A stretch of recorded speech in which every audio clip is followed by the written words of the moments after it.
Dear guests, we are beginning in less than 2 minutes, 120 seconds. We invite you to head off towards the main room as we are getting ready for our next presentation, our next session coming in 2 minutes. Once again, translation is available and working. Do not forget to go get a pair of headphones for that translation.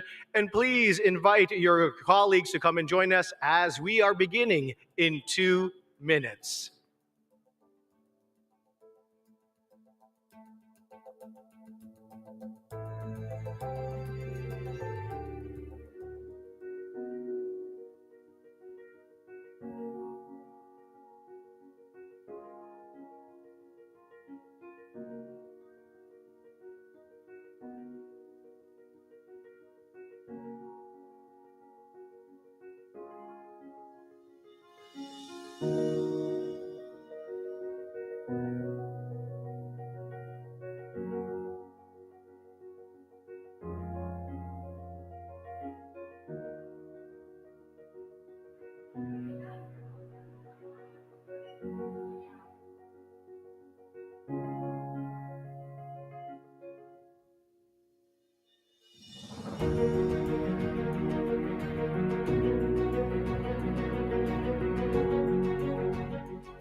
Good afternoon, everyone. Hope we're doing well. Had a good lunch. This morning, we engaged. We're heading off towards another part of our heroic and journey as we are heading off for influencing. And that is the title of this session, Influencing the Negotiations, Local and Subnational Governments' Ambitions in the New GBF, the Edinburgh Process. Joining us now are all the speakers to the stage, as well as your moderator, Ingrid Kotzi, Director of ICLE Africa, to introduce the speakers. Please welcome them on stage at this moment, and let's get a bit of energy as we are starting off with a round of applause.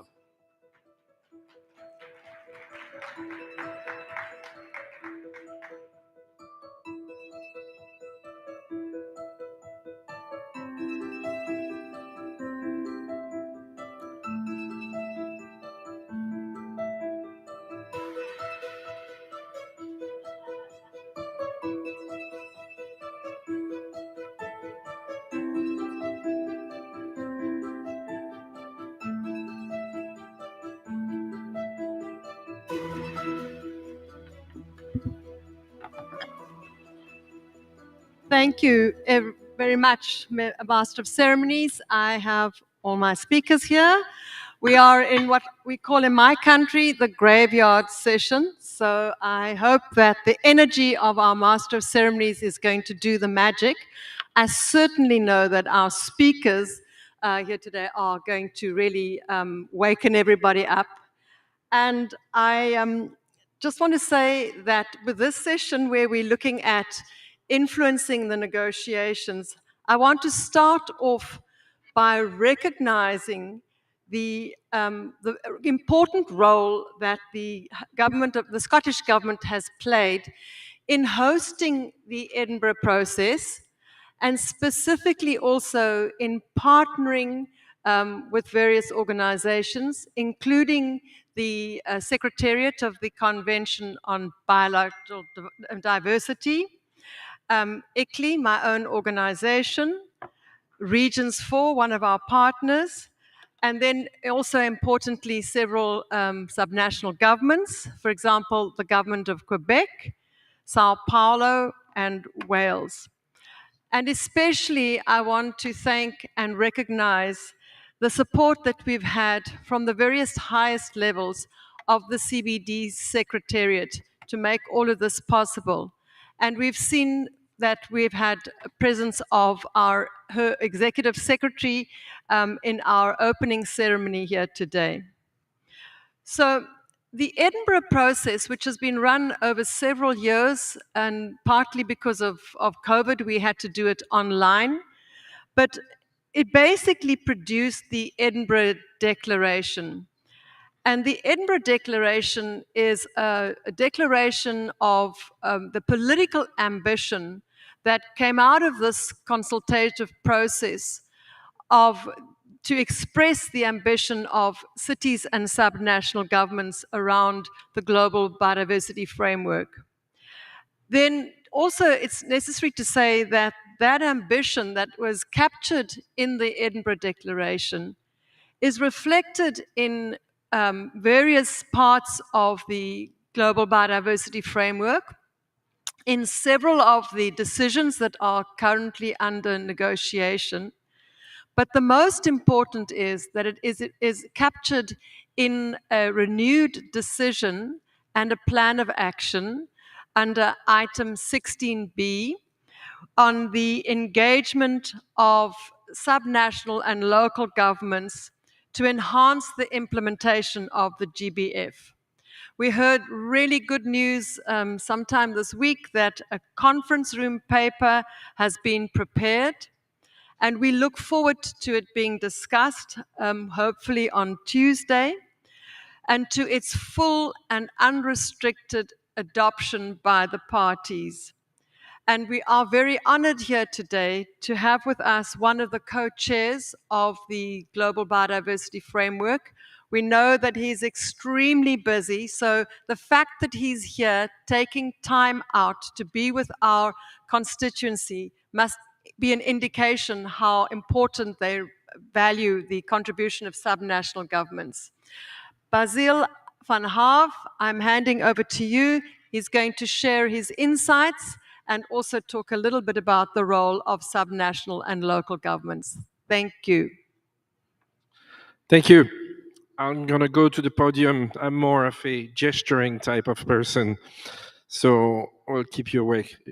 Good afternoon to all of you. It's a pleasure to be able to speak to you today, and I'm looking forward to interact with you. Today is my day off. That's why I work, but I dress differently. But that's the only difference. But I'm going to give you a brief on where we are in the negotiation. Talking a bit about the context, the process, the three top issue, and what does that mean to you, and why I feel it is so important that you get engaged into that process. So in terms of the importance of the process and where we start from, there is an urgency to act. Let's be clear. We're facing some extraordinary pressure on our planet, and there is a need to address them. The further we wait, the higher the cost, the higher the difficulties. When the decision was taken to take us through that journey in 2018, we were giving a number of principles. Some of them are really important. This is a party-led process. This is a participatory process. It is a knowledge base. It's transparent. It engaged the whole of society.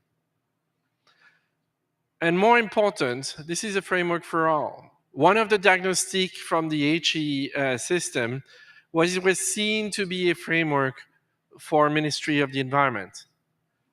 We want this to be a whole of government, a whole of society, and in fact, every level of government. That's why it's important. Let's look at the structure and the logic model. Some of you will recognize on the very left a portion of a graphic lifted from the International Panel on Biodiversity and Ecosystem Service that highlight the 5 causes of direct loss of biodiversity: loss of habitat, pollution, climate change, invasive alien species, etc. Where we want to go is the right part, which is a vision of living in harmony. What we're negotiating is what is in the red box. Starting from an expression of that vision in terms that we can measure. How will we know we're reached the vision? How will we know if we're making progress? Those are the goals. Behind those goals, there is a set of 23 targets. And that is done within a context of means of implementation, enabling condition, and a very important planning, reporting, and review system. That's what we call the responsibility and transparency. Looking at the targets, and I won't bore you by going into every detail, but there is a block of targets that are directly linked to the direct cause of biodiversity. Below those, there is a block that is directly related to how nature, how people meet their daily needs in life, food, clothing, sheltering, etc., etc. And all that is done within a context of tools and solution. I will point to the block on top, 14, 15, and 16, which is what we call mainstreaming, which is about how we factor biodiversity in our day-to-day decision, how you, in your cities, in your subnational governments are fracturing biodiversity. Of course, it's all done within a context of resource, and there will be long discussion, I'm sure, on the targets on 18 and 19. But this framework should not be seen on its own. It is part of a bigger whole, and it is part of a bigger sustainable development agenda. Of course, the framework will be a key contribution to certain targets, life on land, life on at sea. But the framework will not be successful without other contribution coming from other agreements. When we look at that, we look at it from the perspective of how the various pieces interact with each other. In Glasgow, a year ago, was some very important language that was agreed to in terms of protecting ecosystem and phasing out negative incentives in oil and gas. That is a key contribution to our agenda. Then a few months later, there was UNEA 5 in Nairobi, where there was a momentous agreement on plastic, which is now being negotiated. Then on to the World Trade Organization decision on fishery subsidies. Few of us were together in Sharm el Sheikh a few weeks ago, and we saw how important biodiversity ecosystem was. So let's see how this is our turn now within the CBD arena to see what we can contribute to this global agenda. Will it be something around agricultural transformation? Will it be something around phasing out related subsidies? And how engagement of subnational level will be part of that agenda. I would go very fast on the process. I think everybody's interested in history, but you're interested in what's coming up.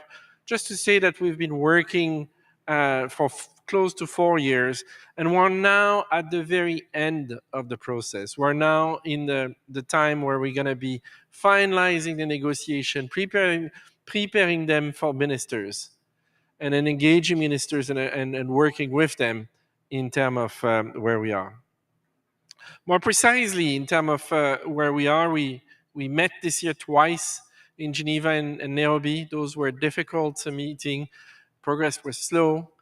There was an informal group meeting that did a technical review in September here in Montreal, and that was a very successful way to show that we could simplify the text.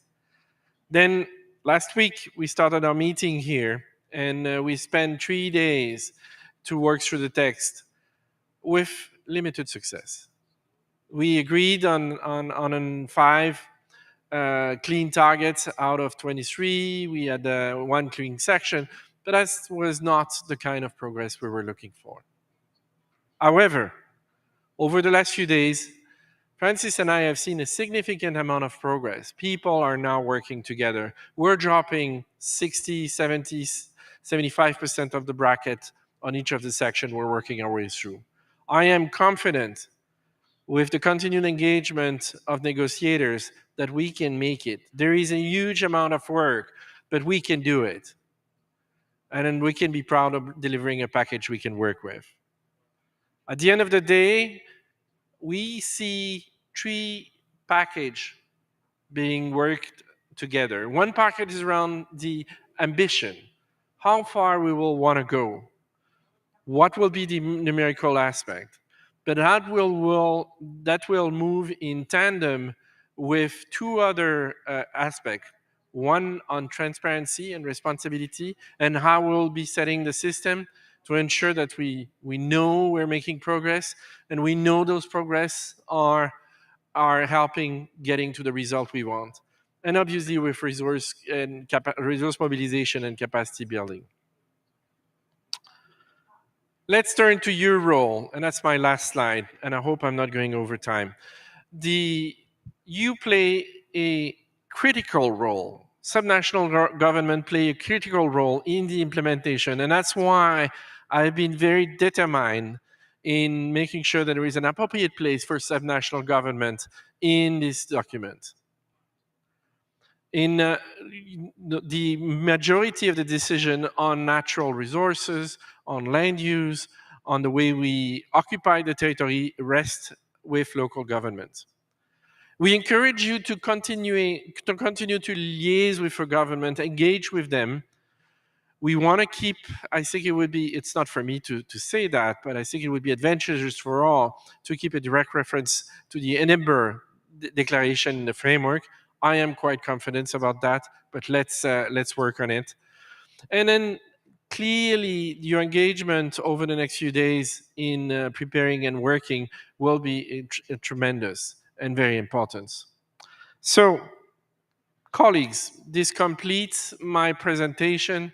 I want to thank you again for your engagement. I want to thank ICLEI for the fantastic job they have done. It's been a pleasure to work with over the last 4 years.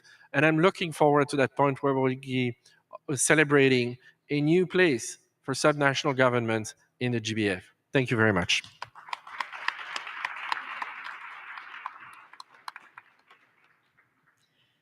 Thank you very, very much for that very valuable context that you've set for us. So we have here gathered on the stage all the key role players over the past 4 years, and allow me to introduce them quickly before we ask for the next speaker to. So first, in a virtual presence, we have Lord Richard Benyon, who's the Minister for Environment, Food and Rural Affairs of the UK government. And then we have on the stage here, Ms. Lorna Slater, the Minister for Green Skills, Circular Economy and Biodiversity from the Scottish Government. We have in virtual presence, Governor Hideaki Umura, who's the governor of the Aichi prefecture and leads the group of leading subnational governments towards the Aichi biodiversity targets. And we also have here Ryu Xie, who is the Deputy Secretary of the Chengdu Municipal Council Committee of the CPC. And our last in-person speaker here today is Fabrizio Pecarolo, who's the Director of Lombardi Foundation for the Environment.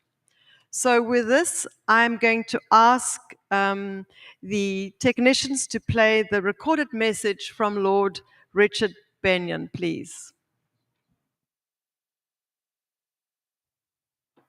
Thank you to everyone attending today. I'm so sorry not to be with you in person, but I will be joining you in Montreal in a few days' time.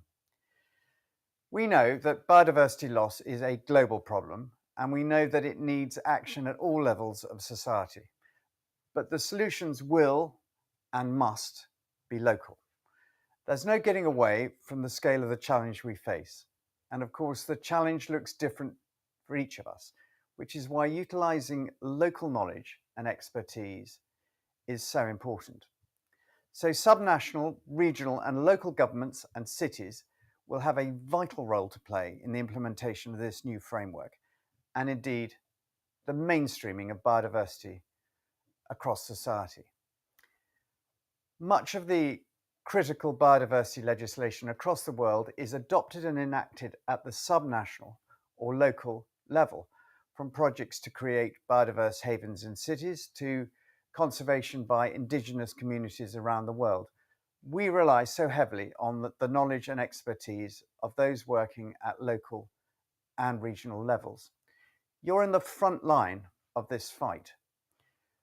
But we also know that this is a shared challenge and one that we will only meet and master if we work together. That's why the UK is completely behind the Edinburgh process. I'd like to pass on my thanks specifically to my colleagues in Scotland and their partners around the world for the work they've done on this. They've reached over 400 participants covering all UN regional groupings, and this is a huge achievement that has brought the views of subnational and local governments to the forefront of negotiations for the new framework, which is where it belongs. The Edinburgh Declaration has reiterated the importance of a whole-of-government approach and demonstrated without a doubt how ready you are to ensure implementation is a success. The UK will continue to support the whole-of-government approach and push for adoption of the dedicated decision and its plan of action alongside the framework.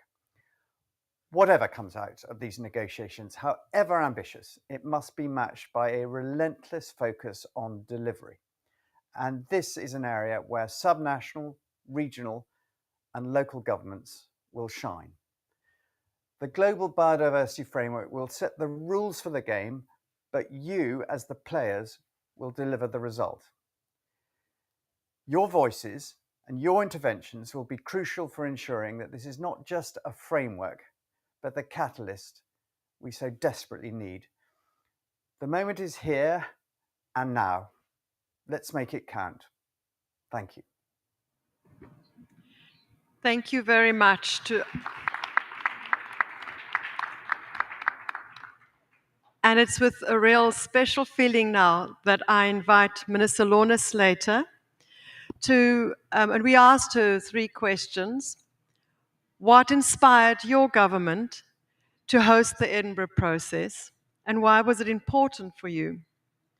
How has the Edinburgh process, in your view, influenced the negotiations? Sorry, it's 2 questions. And why do you think the ambitions of our constituency are important to be captured here? Thank you. Thank you very much for the introduction. It is an absolute pleasure to have travelled from Edinburgh to be speaking at this event, to be bringing the Edinburgh Declaration to COP15. The Scottish Government were honoured to be invited by the CPD to lead the Edinburgh process, with support from a strong group of global partners, including ICLE, Regions 4, the Government of Quebec, and the group of leading subnational governments. As subnational governments, we know that we are stronger when we work in collaboration. We know that sub-state levels of government play a key role in delivering action to address the nature emergency that we all face. We are the interface between the ambitions of the global framework and delivering on the ground. We will not stop extinctions or restore our natural environment without cities, regions, and other subnational governments working with and mobilizing the communities they represent to deliver the grassroots, on the ground action that is needed. That's why I am delighted that over 300 cities, regions, and subnational governments around the globe have signed the Edinburgh Declaration. Each of them are leaders in protecting and restoring biodiversity. And it has been a real joy hearing so much over the past few days about how they are already seeking to deliver on the ambition set out in the Declaration. The Edinburgh Declaration has also catalyzed action in its country of origin, Scotland. In recent years, we have significantly accelerated and expanded our response to the climate emergency. And I would like to highlight some initiatives we are pursuing that speak directly to the need for ambitious goals and milestones being agreed here in Montreal. We have committed to protecting 30% of our land and seas by 2030. And critically, we have committed to that protection being meaningful. In Scotland, like many other parts of the world, we have to admit that our protected areas are simply not good enough. Their condition has declined and wildlife populations have fallen in spite of the protection that we afforded them in the past. We need to face up to that and make protected areas work for the future.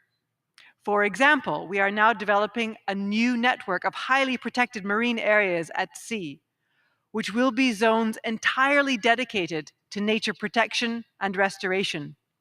And we are expanding our national park network. For all of us, wherever we are, nature needs investment. That's why we have created a new £60 million Nature Restoration Fund, which includes an Edinburgh process strand, providing multi-year funding directly to local government to support grassroots action.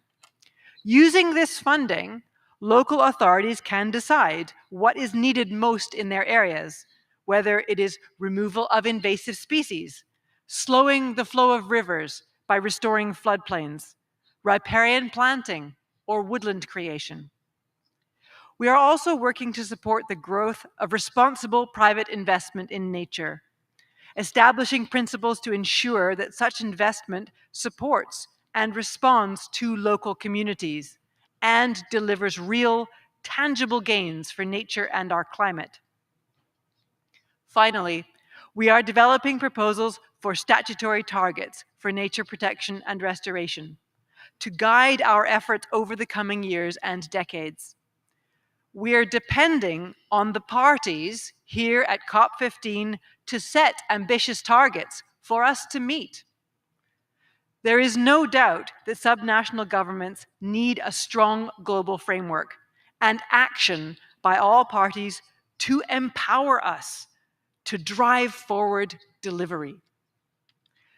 During my time here, I have met with subnational governments, regions, cities, and municipalities, all partners in the Edinburgh process. We are clear. We need more ambition. Help us get the powers, resources, finance, and expertise we need to protect and restore our forests, clean up our waters and our air, to take on the big polluters, to help protect our people's health, and to protect nature where we still have it and restore it where it has been lost. Scotland is an example of the latter. Centuries of overexploitation and the dominance of private interests of the few have left us with a heavily degraded environment, and the efforts of recent decades have failed to halt the decline. It has been a story of loss and degradation, but we can and are changing that to a story of restoration and hope. We have started to restore our natural environment, and now our challenge is to scale that up. But this mission means real and transformative change for everyone, and we need to get real about those changes. It's time for hard conversations about farming and industry and how they need to change. Urban sprawl needs to be contained, and critically, how the polluter pays for the change that needs to happen. Countries like my own also need to get real about our role in galvanizing the global finance needed to enable all countries to tackle the biodiversity crisis. Scotland became the first country in the world to announce funding to address loss and damage, to help those who contribute the least to global warming, yet suffer the worst effects. We are starting to make progress, and our collaboration with other leaders around the world through the Edinburgh process has helped inform and encourage this progress. The ask from subnational bodies is clear. We can do so much more. Please be ambitious. Empower us to deliver the subnational plan of action, to deliver transformative actions at scale so that we can end biodiversity loss. Thank you.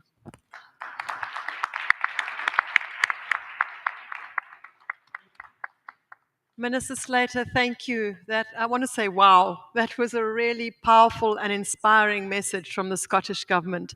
Inspiring in the sense that you took on the issue of the investment that we need.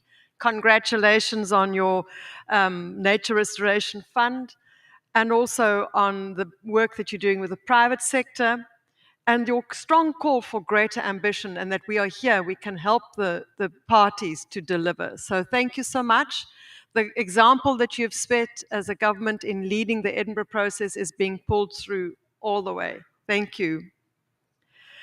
It's now my pleasure to introduce a video recorded message from Governor Hideki Omura from the Aichi prefecture.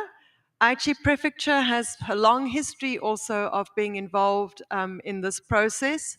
The first decision was adopted in Nagoya, Aichi prefecture, so it's very fitting that we have him here, although not in person, certainly in spirit, to give us a recorded message. Can we play it, please?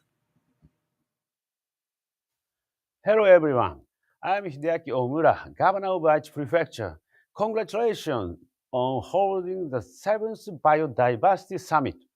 I would like to express my heartfelt respect to all of you who have paved the road for this summit with solid determination with these challenging days.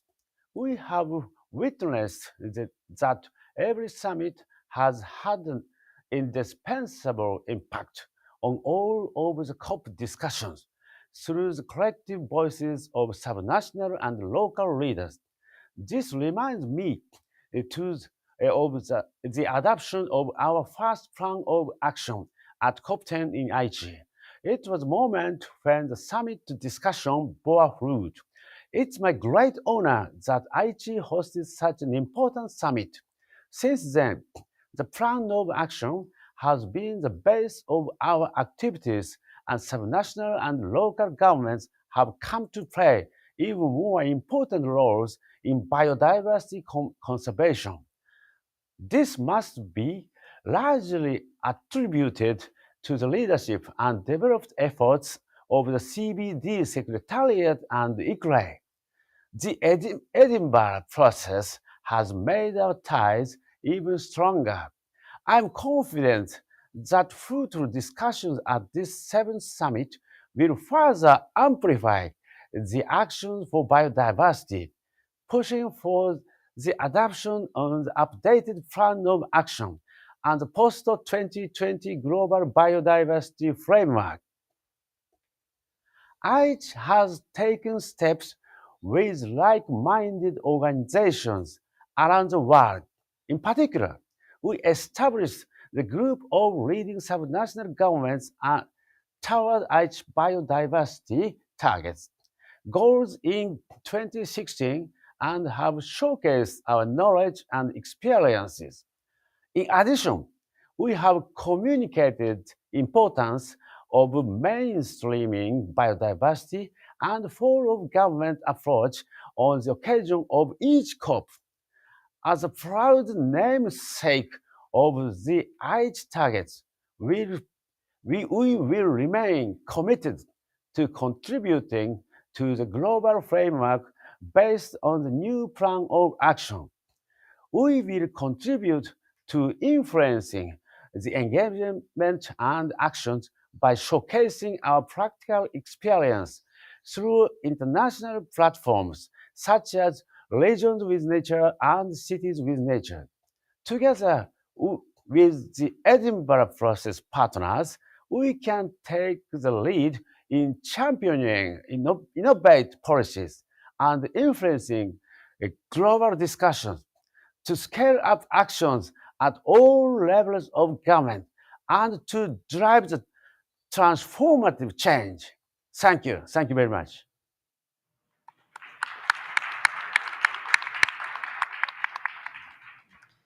Thank you very much, Governor Omuro.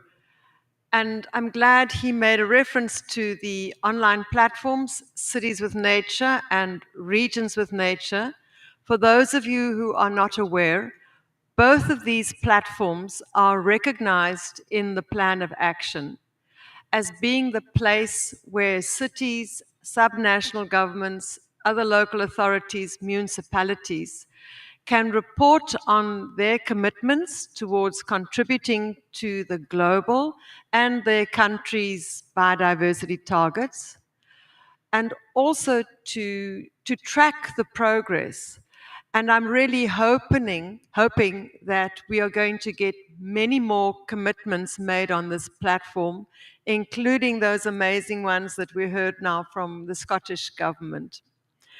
So we move now to another part of the world, and in many respects, the fact that we have so many nations represented here in our speakers, but also in the audience, is evident of how widespread this mobilization of local and subnational governments is. And allow me now to introduce our next speaker. It's Ryu Xia, as I said, the Deputy Secretary from Chengdu City. So we have a very specific question for you, sir.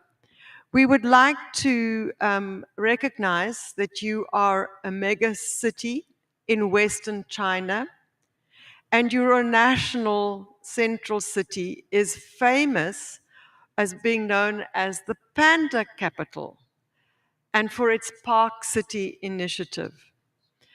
I've never been there, but I understand from my colleagues who live in China that these initiatives are closely related to biodiversity conservation.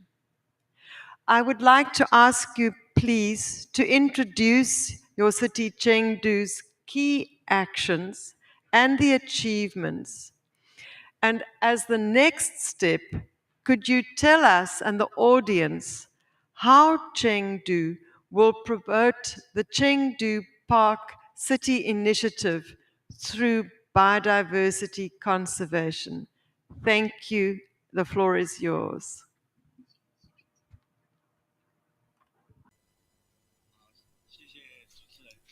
Thank you very much for the question. I also like to thank ICLEI and also COP15 for this opportunity. I'm from Chengdu. Chengdu is in southwest China, capital of Sichuan province.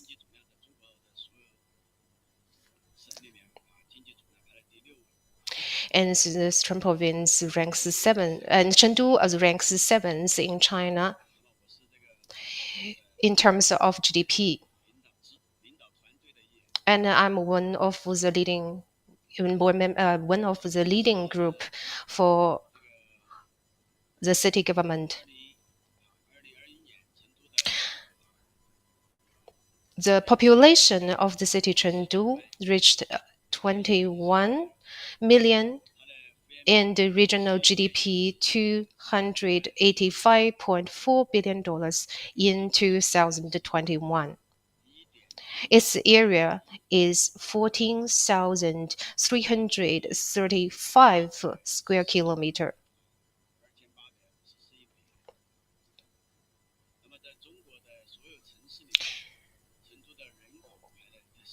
In terms of population, and Chengdu ranks 4th in China. And the top 3 are Shanghai, Beijing. In terms of GDP, the city of Chengdu ranks 7th in China. The city is among the 34 global biodiversity hotspots in the world.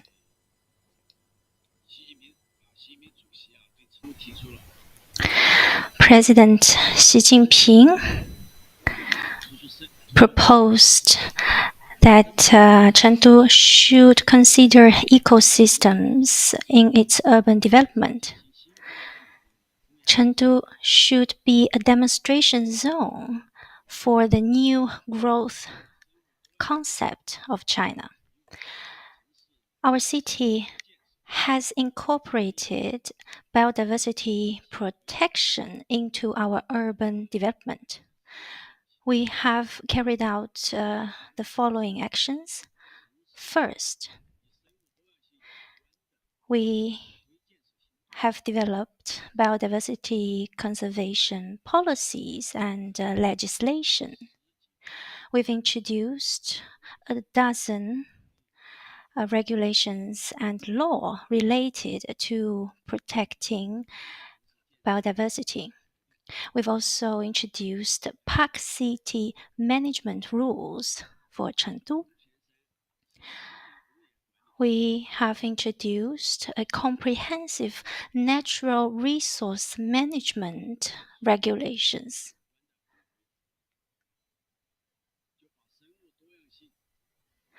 Biodiversity conservation and its goals have been well integrated into our urban development, and we have made sure to follow through with this task with legislation and government policies. The second action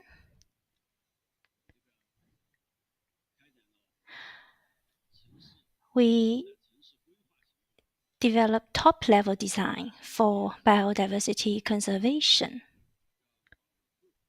We have developed strategies and action plan for biodiversity conservation for Chengdu.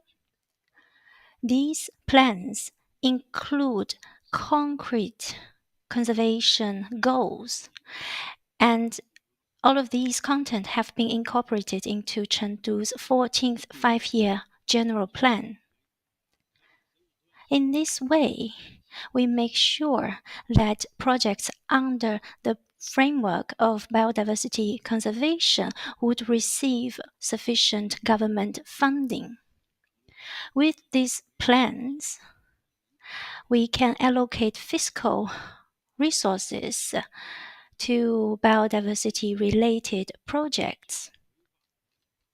These plans therefore play a key role to ensure mobilization of financial resources towards biodiversity conservation.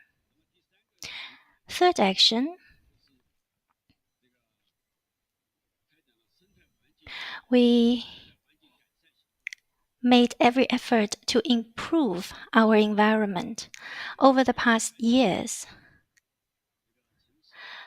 we have carried out many campaigns aimed at improving air quality, water quality, soil quality, and many others.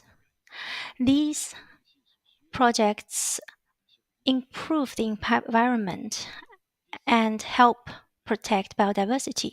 Fourth action, we work hard to raise public awareness of green development.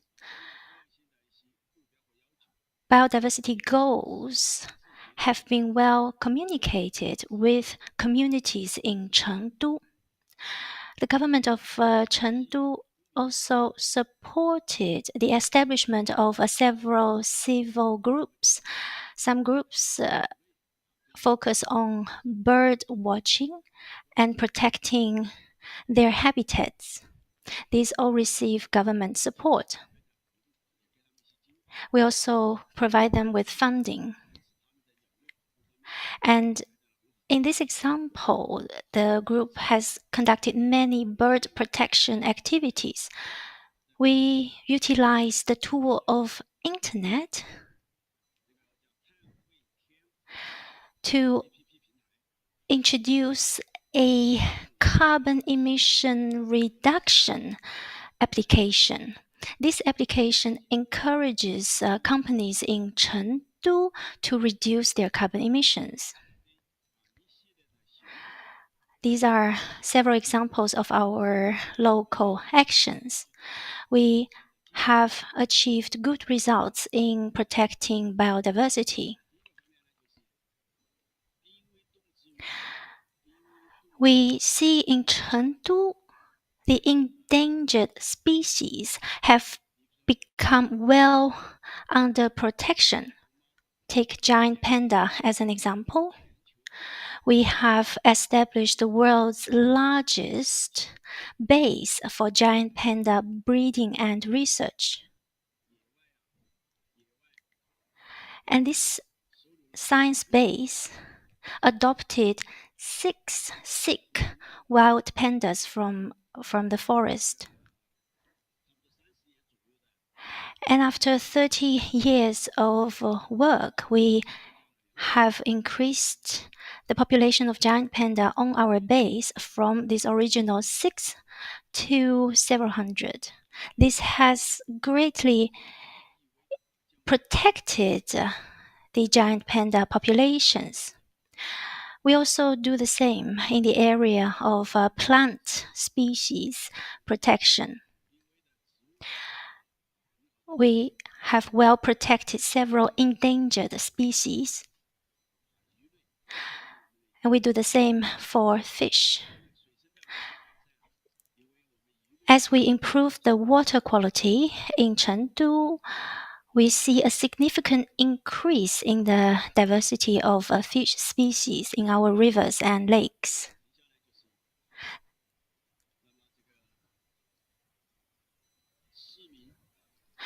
citizens in Chengdu have increased their awareness of green mobility. We see a significant increase in people using public transport. We have established a subway network covering 500 kilometers. We are planning to build a 16,000 kilometers of greenway. So citizens can choose to travel by subway or by bicycle on our greenway.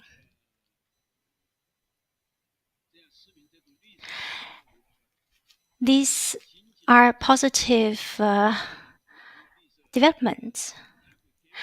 Again, I return to the application I've mentioned before. The citizens can use this application to record their emission reduction outputs. And by reducing carbon emissions, they would receive certain benefits through this app as well. So we increase people's green awareness and their awareness of biodiversity protection. Through our work, we have ensured high quality development of the city of Chengdu. Over the past 10 years, Chengdu experienced rapid economic growth. Our GDP grew by 9.9% year by year over the past decade. However, energy consumption per unit GDP continues to drop.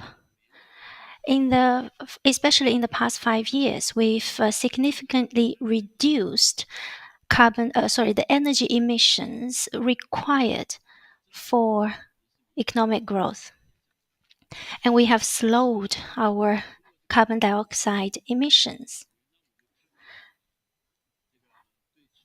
We see that biodiversity conservation helps Chengdu to achieve high quality development.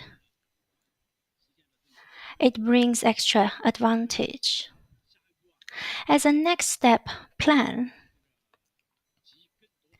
we will engage more stakeholders and carry out more biodiversity conservation work. Chengdu is committed to implementing the visions of biodiversity conservation. In the future, we will mainstream biodiversity conservation. The indicators and contents of biodiversity will be incorporated into our government work. With continuous work, we strive to achieve biodiversity conservation goals. We will continue fostering cooperation in the area of biodiversity conservation.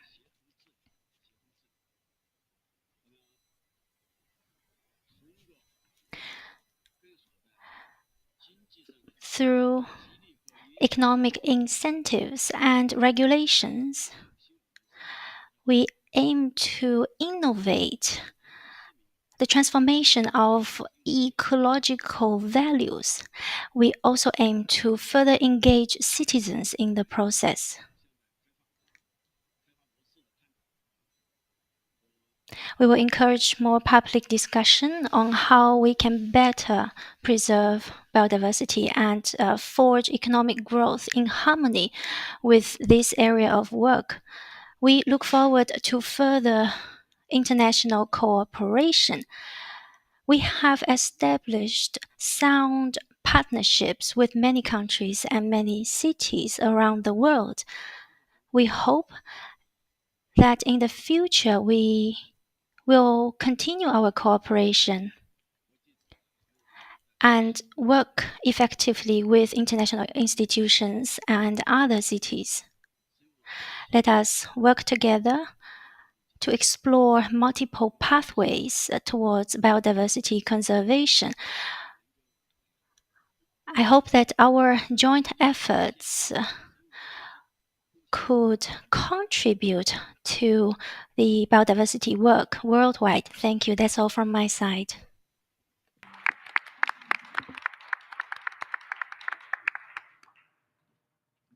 Thank you very, very much. And another extremely inspiring and impressive list of amazing initiatives and commitments. And for me, it's just, again, testimony of what we've heard earlier today is how local and subnational governments want a higher ambition and in fact are already delivering on that higher ambition.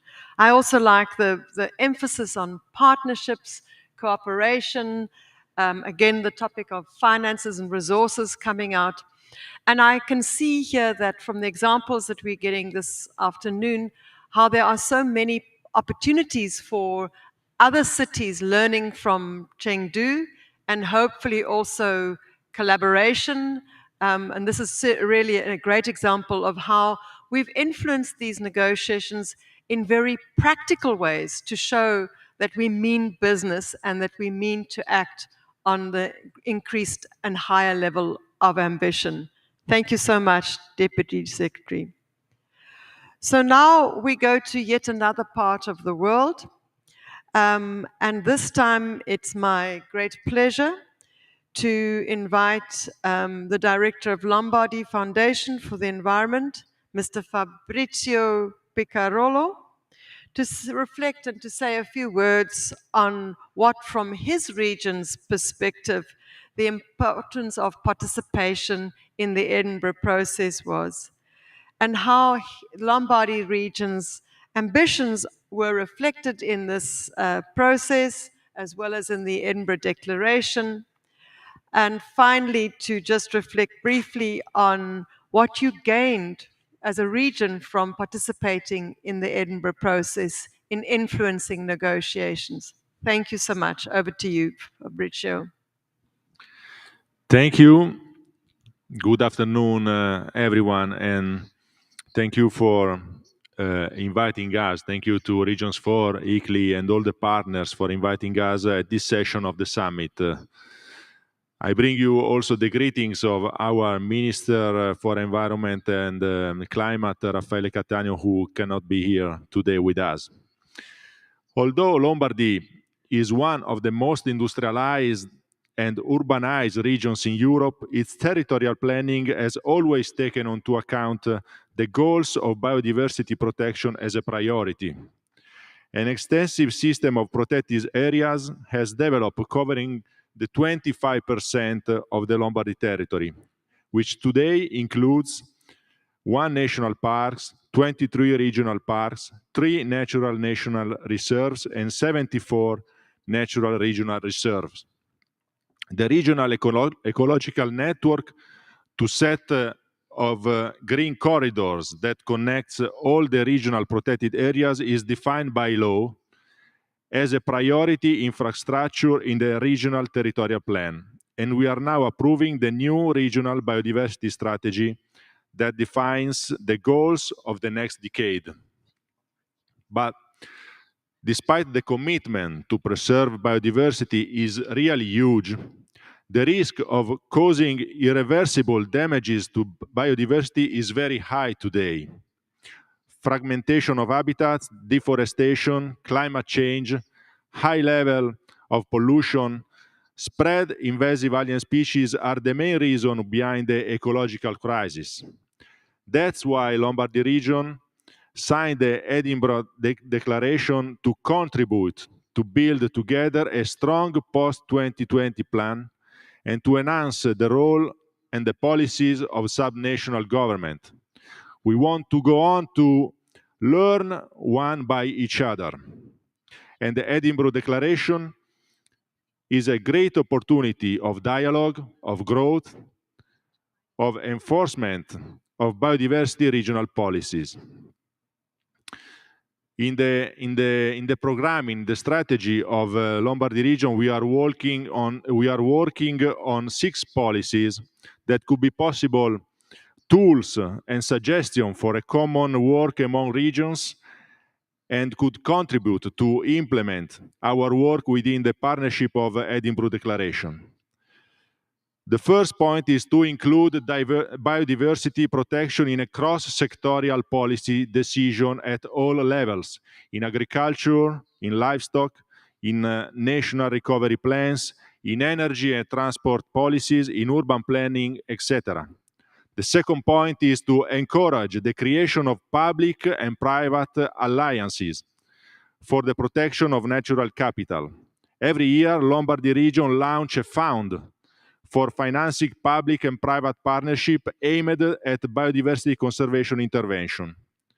The third point is to extend the network of protected areas, both in terms of number and connection, and to enhance the monitoring of the conservation state of the species.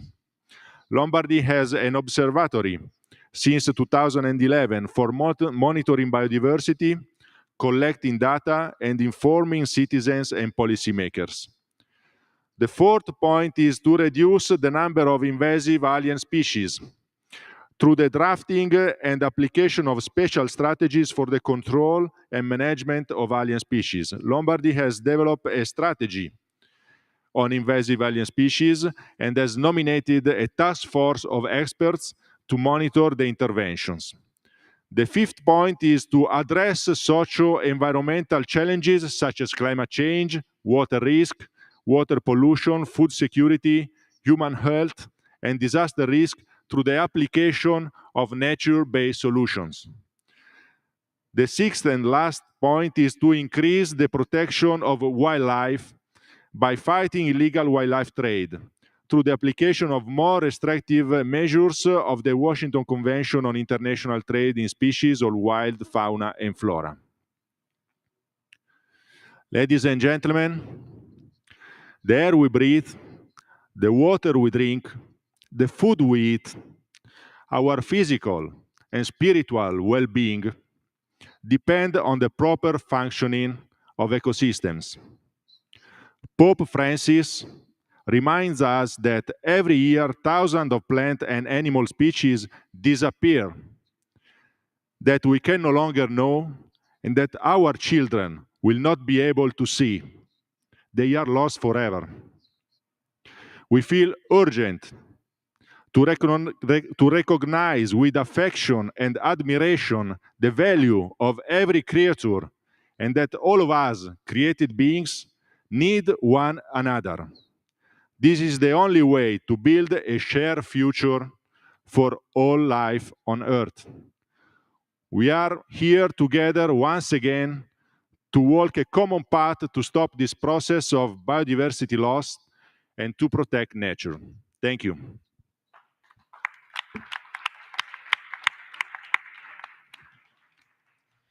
Thank you. And yet another story of the amazing work that's being done in a region, this time in Europe. I want to just tell our audience and also our speakers, we have a little bit of extra time. While we were sitting here, I got the message that one of our other speakers who we had expected, unfortunately cannot make it. So as local and subnational governments, we're very used to being flexible and adaptive. And I want to ask the speakers if they would be comfortable with maybe, I know that it might be difficult for our Chengdu delegate, but certainly from the Minister of Scotland, Lorna Snater, and Fabrizio Pecorello, if you could maybe either ask a question of each other, or I actually do have a question, and maybe let me kick it off.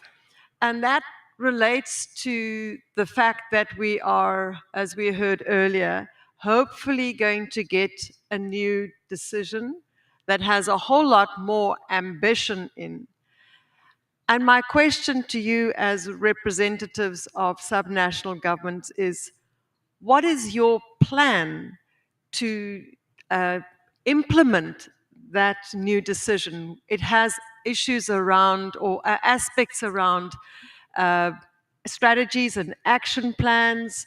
There's things in there about capacity building, resource mobilization. How does one implement those things in practice in concrete ways that cascades down also to the lower levels of government? Would you be comfortable with reflecting on that? Thank you so much. Are you going to start first, Fabrizio? Yes, thank you for your question. But in our experience,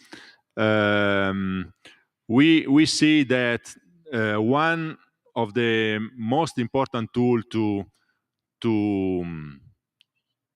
to implement and to concretize the action plan, the program, the strategies on biodiversity is the involvement and the participation of citizens and all the level of the society.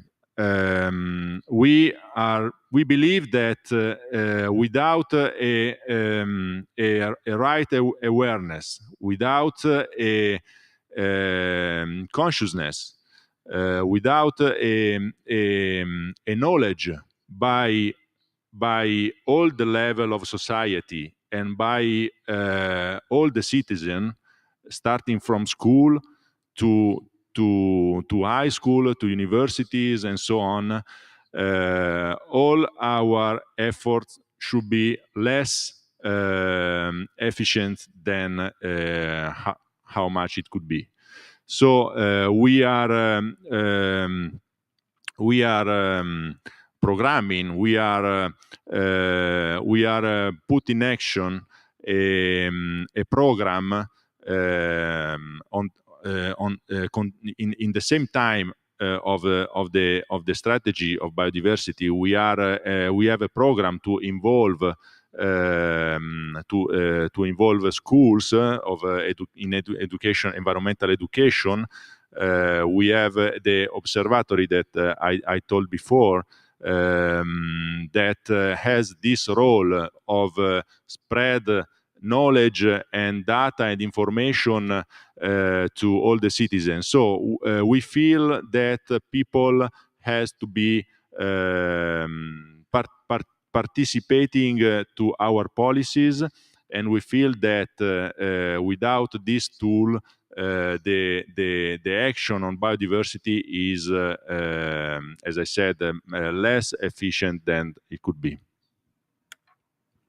Thank you so much. And I know from my own experience that often this point of citizens' participating in policy and planning processes is not easy. And I'm sure that there are many cities and regions out there that have similar challenges. And I hope that over the tea break, you will engage each other in a discussion around what are some of the practical solutions and guides on how to deal with these very difficult issues. I mean, I think it was very impressive to hear how much progress has been made and the great initiatives from Chengdu, and I'm sure that there are many that can take examples from that experience too. Minister Slater, thank you. Thank you very much. I think that subnational governments sit in that barrier between the framework that's being developed here and that delivery on the ground. On the framework side, there are things that we all have in common. We need the finance, we need the expertise, we need that examples of good behavior, we need those targets to aim for so that we know that we have a level playing field. On the local side, it's very much about what's right in that community. And when you ask how we're wanting to move forward and deliver that, it's about figuring out what that delivery looks like locally. So for 30 by 30, so 30% of Scotland protected by 2030, protected for nature is going to look quite different in a rural area where there's a lot of farming, where there's commercial forestry, than it does in an urban area, for example. And I'm really interested in that national conversation. How is farming different when it's protected for nature? What does that look like? How do we do commercial forestry in a way that's protected for nature? How do you protect nature in a city? And of course, in Scotland, where our nature is so very degraded, we have that question about restoration. And that's a challenge because we're restoring nature in a changing climate. So the question is, restoring it to what? We need to restore nature into functional ecosystems that can then adapt to the changing climate that goes forward. We cannot look backwards. We cannot freeze our nature into a time machine. We have to build resilient systems. And some of that is about connectivity. So connectivity between our local authority areas so that nature can move freely, so that species can adapt.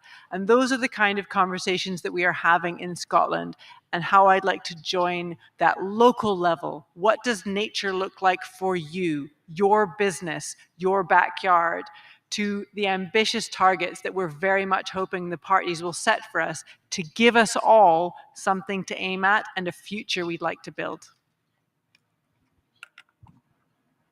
Thank you so much. I mean, we've heard in the pavilion sessions, which started on the 8th when we had Montreal Day, and then the 9th we had Quebec Day, and yesterday we had sessions around mainstreaming. In fact, one of the themes there was around connectivity, and the mayor of Campinas gave great examples. I think, that some of the other things around, you talked about the restoration and how it happens through the sort of link with farming, etc. And the difference between what happens in a city versus in a rural area. And this brings me to the whole topic of urban-rural linkages and the importance of those linkages in giving effect to many of these ambitions. And I would like to encourage people, there is going to be a session on urban-rural linkages, which involves the UN Habitat. They've done some amazing work in this space. So there's a session about that, and we can deepen that discussion, because I think, Minister Slater, you're quite right. There needs to be more of a conversation between national, subnational, and then at the very local levels. And we've spoken a lot today about doing things together, working in partnership, not just within government across all the levels, but certainly also with the different sectors of society, business, the agricultural sector.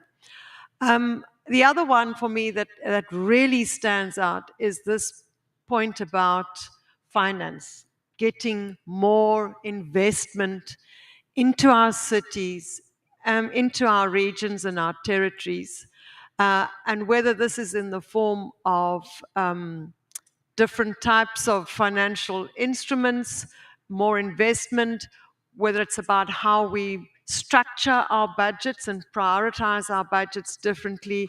There are a whole suite of different types of incentives and regulatory measures. And that also, incidentally, is something that we're going to be discussing both at the summit and at our pavilion. I think that we have got to the point now, I know I'm thirsty, and I'm sure everybody else is. One of the things that we're trying to do at the summit here is to create a space for networking. We have a tea break now. Our MC is going to make an announcement about that. Please use those networking opportunities. Tomorrow we have a very packed program. Now is your time to engage. Can I hand back to our MC?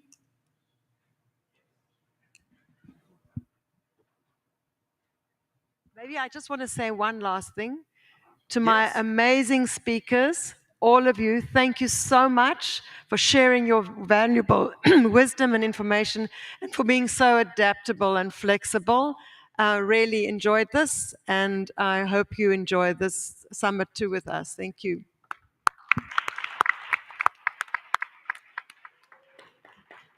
Taking this opportunity to thank you once again and sharing those on-the-spot moments. Dear guests, we were supposed to start at 4:15. We will be changing. We will be starting at 4 o'clock, therefore 15 minutes earlier. And that is wonderful because that means we have more time to spend this evening between yourselves. So we are heading off towards tea time, which means it is our break. But at the same time, take advantage. If somebody you don't know, this is a great opportunity to simply connect with them. And if feeling a bit shy, say it's all my fault. There you go. So going for that. So heading off towards our tea time and time to network, time to exchange. We will be back here at 4 o'clock. To all our guests, thank you very much. See you at 4 o'clock.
The total area covered by the world's cities is set to triple in the next 40 years as millions of people continue to move into cities every week. This exacerbates the triple planetary crisis we face: biodiversity loss, climate change, and pollution. Cities and regions are where transformative change needs to happen, where nature-positive decisions need to be made. Cities can control the way they change and grow, the way they work with all stakeholders to protect biodiversity, restore ecosystems, provide safe and accessible green open spaces, and reconnect people with nature. Many cities and regions are already taking action. I love that my city is home to a variety of bird species that I can see and hear every day. I love that my city has safe, accessible pathways and open, green spaces so that I can walk or cycle to work surrounded by nature. I love that my city organises activities in our parks for young and old alike. I love that my city cares enough about nature to mainstream it into policies and plans. J'adore le fait que ma ville me donne un espace sûr où je peux faire de la gym et du yoga dehors. I love that my city supports urban food gardens where people of varying age, gender, race, and economic backgrounds come together, creating social cohesion and contributing to food security. I love that my city has world-class wetlands on its doorstep that protect us from flooding. I love that my city connects me to culturally diverse people through shared nature experiences. I love that my city encourages me to learn about nature by creating biodiversity gardens. I love that my city respects my culture by protecting our natural, spiritual spaces. Sadly, not all cities and regions offer these benefits to their citizens. Many cities experience severe traffic congestion, choking air pollution, poor water quality, crippling drought, devastating floods, food insecurity, worsening health crises, massive waste disposal problems, and lack of access to safe green spaces. Coupled with this is escalating extreme weather events associated with climate change, growing poverty, rising inequality, social exclusion, and increased wars and conflicts.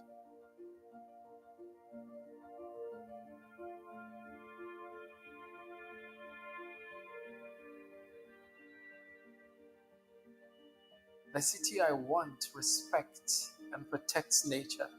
Recognizing the value in nature is essential in our social, economic, and cultural world.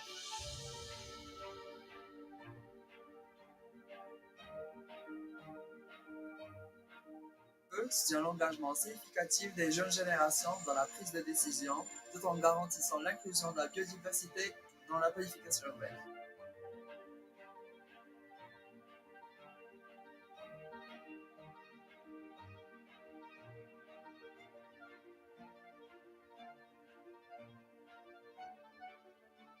The region I want protects its watershed, its rivers, for the benefit of everybody downstream.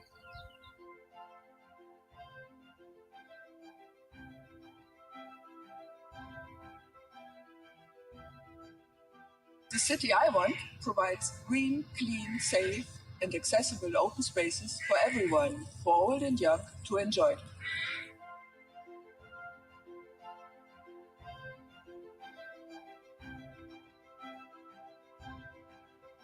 The city that I want is one where I can breathe freely, a city that puts the health of its citizens first.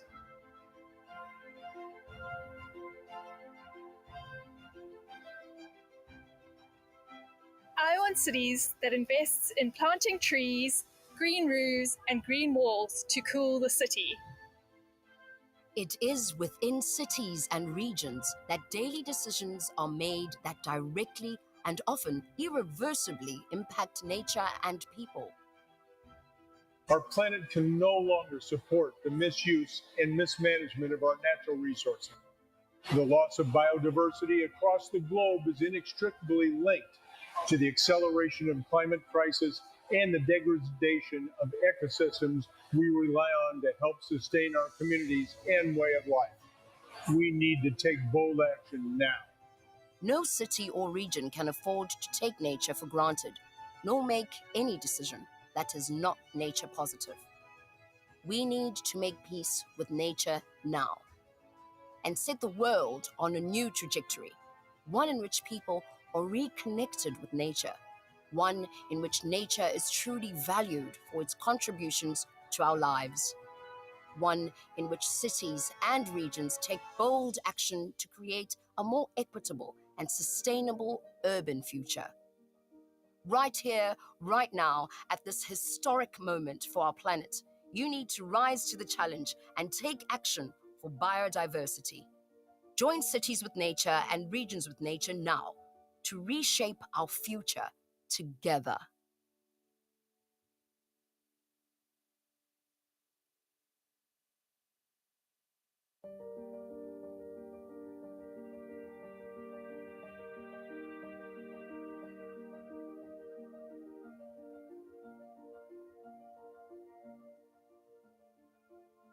The total area covered by the world's cities is set to triple in the next 40 years as millions of people continue to move into cities every week.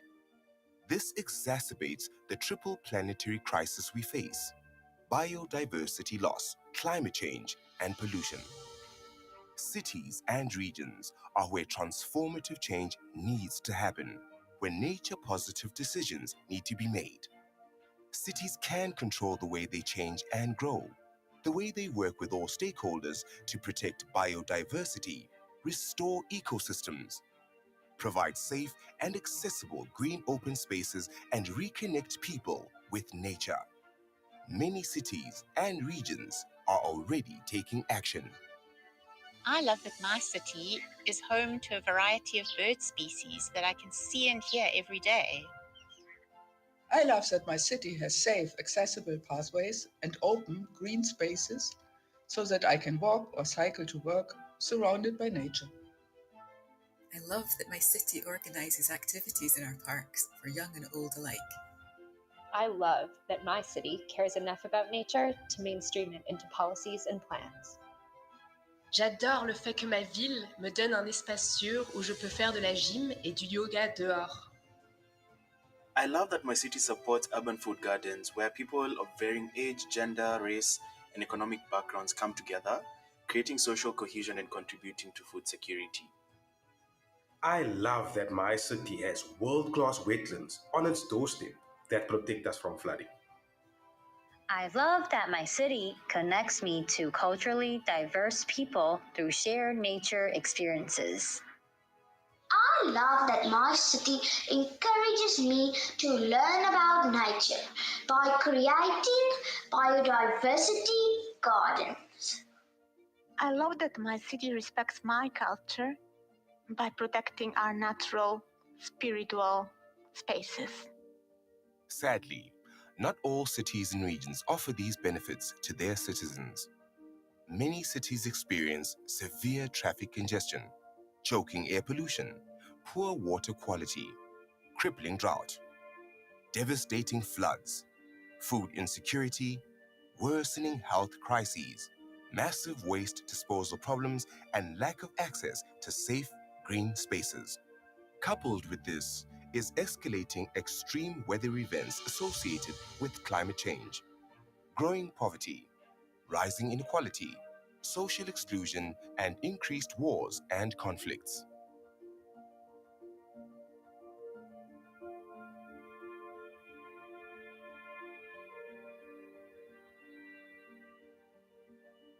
The city I want respects and protects nature. Recognizing the value in nature is essential in our social, economic, and cultural world.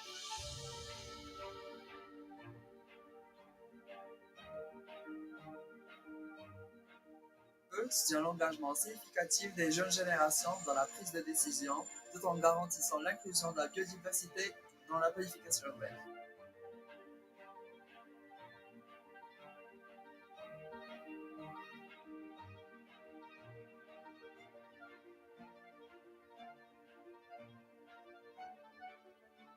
The region I want protects its watershed, its rivers, for the benefit of everybody downstream.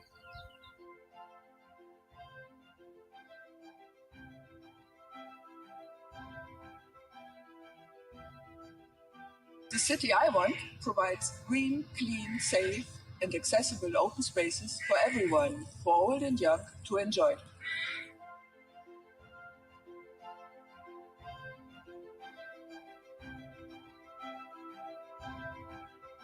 The city that I want is one where I can breathe freely, a city that puts the health of its citizens first.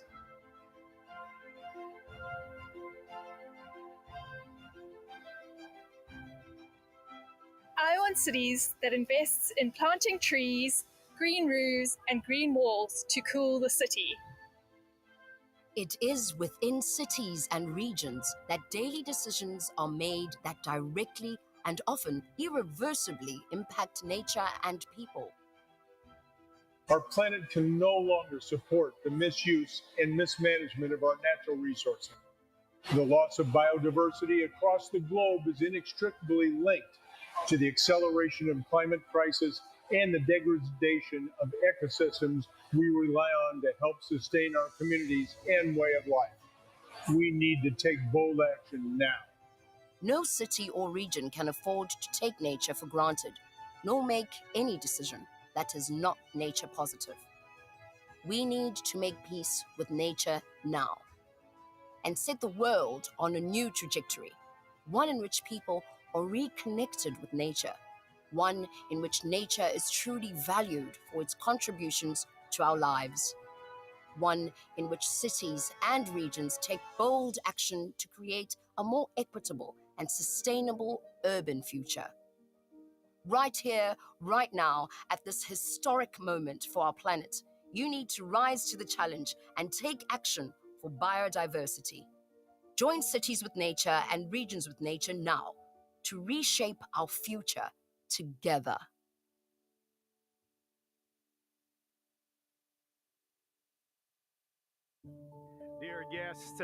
Dear guests, as we are getting ready, we'll be starting back in 15 minutes. 15 minutes. Once again, time to exchange, time to connect, time to mingle, and we'll be back in 15 minutes with our next session.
I'll be back with you.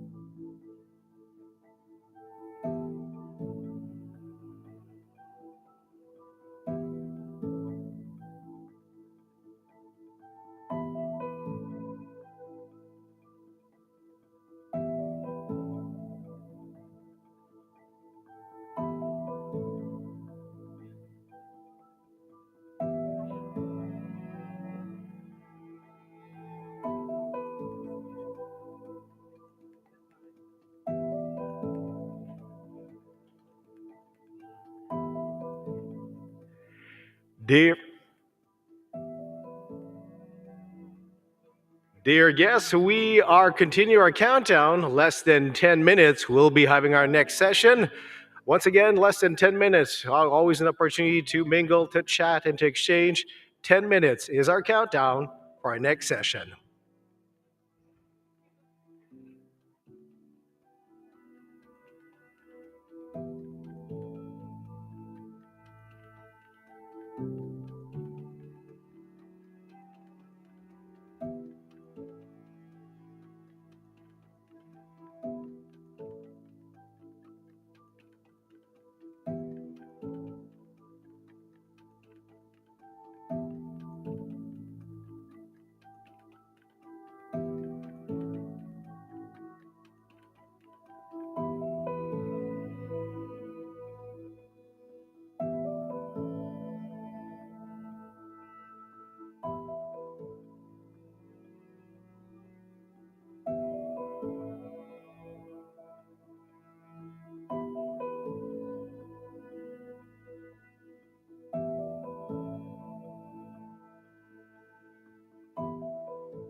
Dear participants, the countdown continues as we are having 5 minutes on the clock.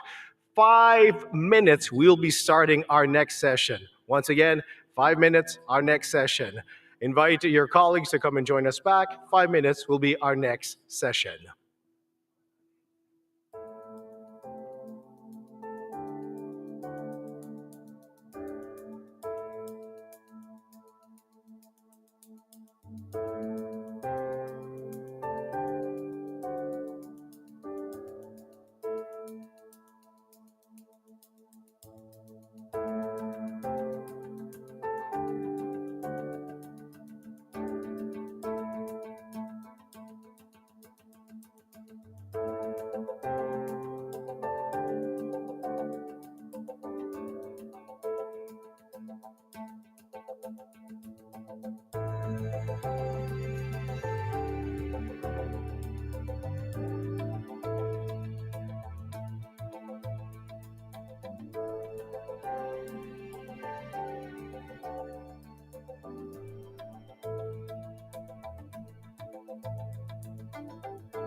One thing we've all tried to do is be intentional. So we'll be intentional with our time as we have 2 minutes before our next presentation. Time to write that last email, time to send in that last information. And we'll be starting in 2 minutes.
Dear guest participants, we are ready to continue at our session.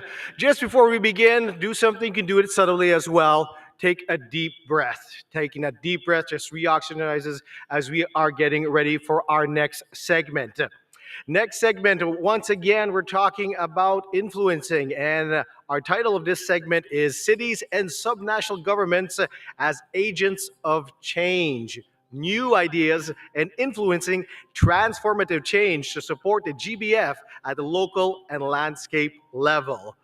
We invite all the speakers to the stage, as well as your moderator, Angie Fife, to come and join us. Angie is the Executive Director of Aichi, USA, and she'll be introducing the speakers. Thank you very much, Anthony. Welcome back, everyone. It's great to have you back for this last session of our first day. Let me tell you a little bit about how this particular session will run. We will have 3 different panels. So at this juncture, I'd like to ask our first set of panelists to join me, please. So that would be Ana Maria Hernandez, Julie James, Amy Frankel, and Lena Chan. If you could please come to the stage. Thank you very much. Welcome. As they're taking their seats here, let me tell you a little bit about the Aichi USA office. Is located on the ancestral lands of the Cheyenne, Ute, and Arapaho tribes in Denver, Colorado. What's now Denver, Colorado. As you know, 75% of the world's development is yet to take place. And this global urbanization trend, of course, requires, oh, hello, we have not enough seats for all of our speakers. Welcome. This requires ideas, leadership, and these incredible women are going to share with us in this first panel their perspectives from a scientific perspective, from a subnational government perspective, and then we will be joined by 2 consecutive panels of local elected officials. So ladies, I'm going to invite you to use your handheld microphone at your seats, or if you prefer, you can get up and speak, but we're going to start with Ana Maria, who's going to give us a bit of a introduction to this topic. Welcome. Okay, thank you very much. And it is an honor for me to participate in this summit and to talk a little bit about why the science is important in this process. I'm not going to say new things because I think that you are realizing fantastic jobs in your territories, in your cities. I know quite well all the projects based on science that you are producing. So only I'm going to share some thoughts based on that experiences. As you well know, cities and the urban-rural linkages are essential to protect biodiversity and nature contributions to people. Within the urban and peri-urban areas, we found very differentiated mosaics of ecosystems in which species find habitats, and the expression of nature contributions to people are shows us, for example, regulation of quality and quantity of water that you testify every day. Also, the use of green spaces that are not only basic for health, but not only for physical health, but also for mental health. Also, we find spaces for agrobiodiversity, for food, etc. So the urban and rural ecosystems are fundamental for humans.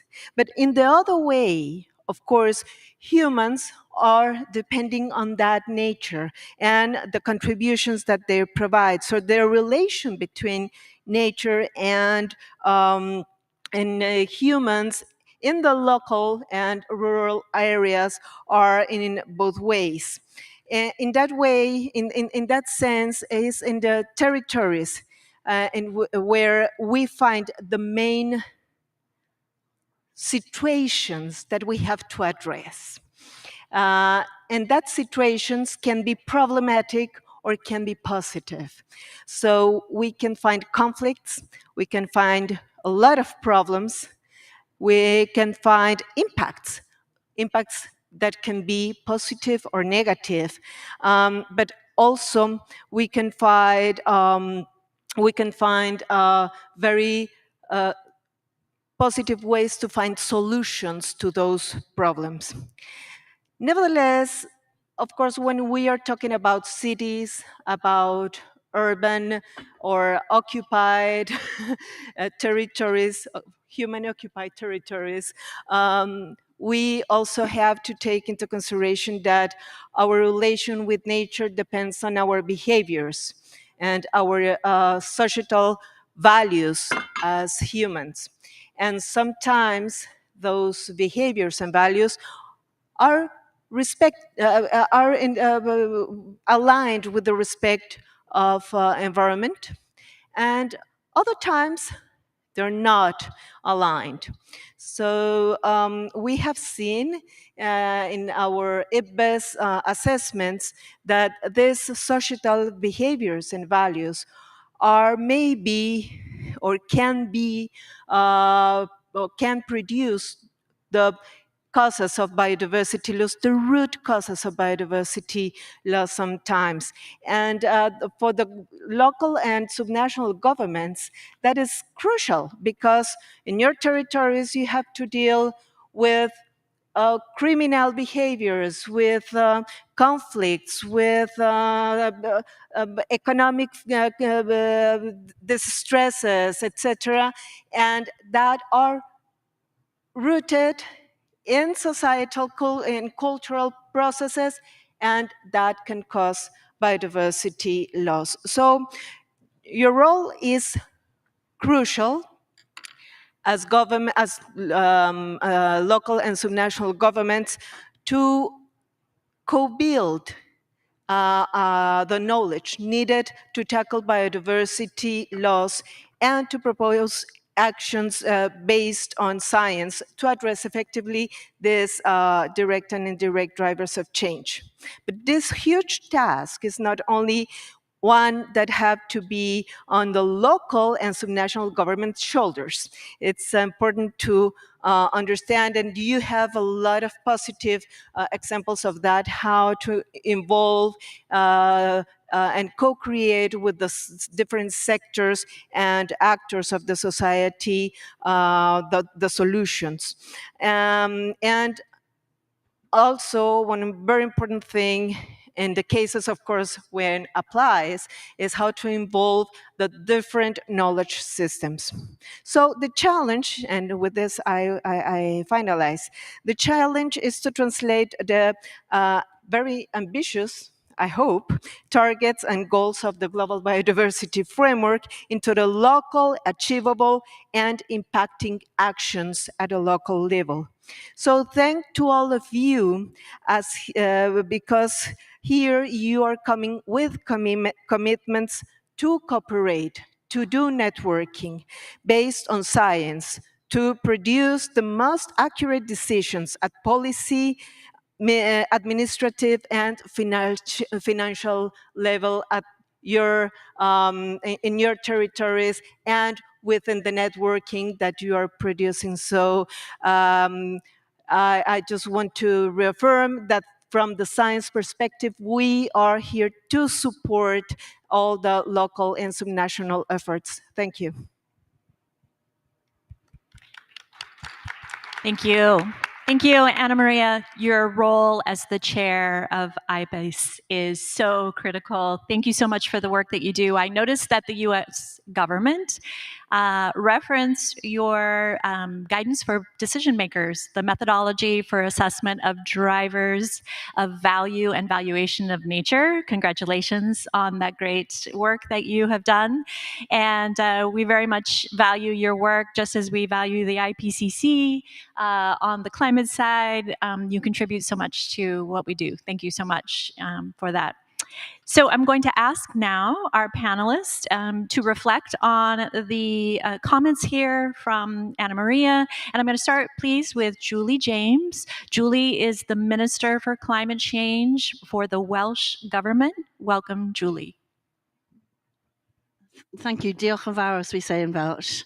Prynawn da, rwy'ch fach o siarad I chi heddiw. Good afternoon. I'm very honoured to speak with you today as we gather as subnational governments and cities to push for the really crucial decisions from COP15, which will drive, we hope, a decade of transformative change.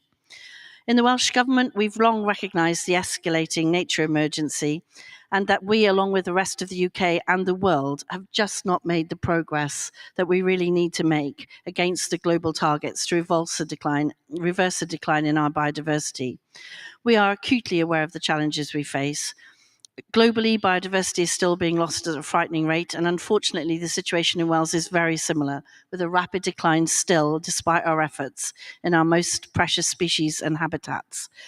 And the other thing we're seeing is our climate is changing. Even in Wales, we're experiencing the effects of this. I know it's a lot worse elsewhere, but even for us, we have warmer temperatures, rising sea levels, changing rainfall patterns, more extreme weather events are now very familiar to us. And we're seeing the nature of our landscape change as a result of that. But we also know that there's absolutely no way that we can do anything about this unless we work at every single level. So we have to change the way that we work globally, the way that we work at state level, the way we work at regional, city, town, each individual level. Everybody has to come together because the loss is at every level, and so the gain has got to also be at every level. So we're delighted to support and help realise the aims of the 7th Summit on subnational governments and cities. We crucially recognise the role of those governments in delivering the global biodiversity framework. And we've been working for a long time as partner of the Edinburgh process with the Scottish Government, with ICLEI, Regions 4, and many other subnational governments around the world. And we are very keen to see the adoption of the dedicated decision to recognise this. So just a few stories from Wales. In Wales, we've put in place a legal framework, which we're very proud of. It's called the Wellbeing of Future Generations Wales Act, and it goes alongside an Environment Act for Wales, and it requires our public bodies in Wales to think about the long-term impact of their decisions for every decision they make in every area of their work, and to work with their communities to tackle persistent problems like climate change and biodiversity loss. Our Environment Wales Act has also put the ecosystem approach onto a legal footing in Wales, and it ensures the sustainable management of our natural resources. We've placed a legal duty on all our public authorities to maintain and enhance biodiversity through the delivery of all of their services. We know that the climate and nature emergencies are absolutely inextricably linked. And as a government, our Programme for Government recognises this and requires us to embed our response to the biodiversity and climate crisis in every single piece of work that we do.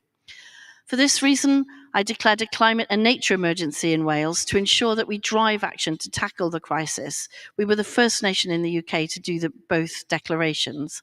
And we did it because we have to have transformative international and regional change for nature and the climate together, and that will not come from a top-down approach.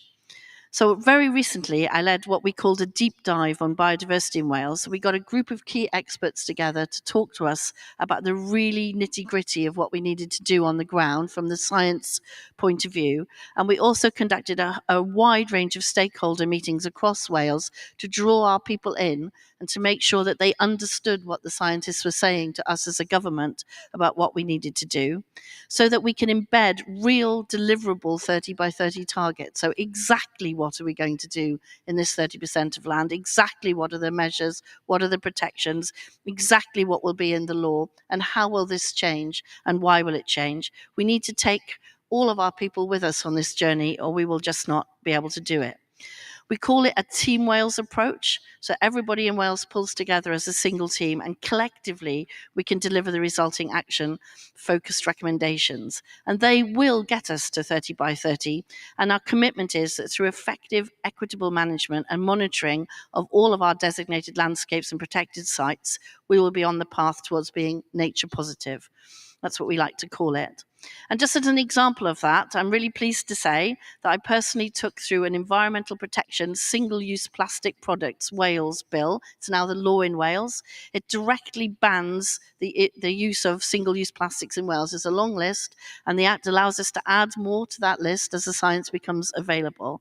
And it directly tackles the really pernicious issue of plastics in our soils, in our rivers, and in our seas. And we know from doing beach cleans around Wales with our citizens the really scary amount of plastic that's found on our seashores when they do those cleans. It's right through the whole thing. We really need to stop that at source. So we know that the risks of the natural environment from climate change are increasing, but we also know that nature has a really important role in achieving this net zero. So we're committed to reaching net zero carbon emissions by 2030, this which we have launched the Welsh Government's strategic net zero plan. So we want to play our part in achieving the wider Welsh public sector net zero target. And the plan puts our dedication to the well-being of future generations into action. It's a whole organisation approach to delivery of both the climate response and the nature response. We're committed to progressive actions like nature-based solution, which can be extremely effective means of addressing the dual challenge of climate change and biodiversity loss. So a really good example of this is that we've just committed to restoring 500 hectares of our peatland ecosystems. They're the largest natural terrestrial carbon store, and that action helps tackle the climate change, but it also preserves the really iconic cultural species for Wales that live on the peatlands, like the curlew. It's part of the heritage of Wales. The sound of the curlew is in the music, it's in the art, it's being lost. We need to restore it, both to protect the species itself and its place in the ecosystem, but actually to protect our own cultural values, our art and history and music. And in this way, we protect both the well-being of our people and the well-being of our planet simultaneously. I do think that link is so important to make sure that people understand exactly what we're doing. And it was put to me by a group of young people who brought a book of voices to me to bring to COP. We've brought it with us. They wanted to add their voices to the voices of all of us in the room. And it was put to me that they had learned that their ancestors had done a good job in protecting the land. And they wanted us to think, the people here now, about what kind of ancestors would we be, so that when our future generations are looking back at us, they can honestly say that their ancestors did the very best for them as the young people today. I think that's such a clarion call, isn't it, to all of us? Be the best ancestor that you would like to be. And together that way, we can make a very serious difference to saving our planet overall, because that's what it's about. So diolch yn fawr. Thank you very much from Wales. We're delighted to work together with anyone who wants to work with us. We have a lot to offer and we have a lot to learn. And together, I think we can really make a difference. Thank you so much, Julie. Lots of linkages there through the generations, culture, biodiversity, climate. Thank you so much. And Julie has an amazing background. She's also worked on housing, skill building in the legislature. So thank you for the work that you do, Julie. I'm going to turn it over now to Amy Frankel, Executive Secretary for the Convention on Migratory Species. Welcome to the panel. Thank you so much, and thank you to Anna, who I know from her work in IPBES, and to my fellow panel members. Thank you, Madam Chair.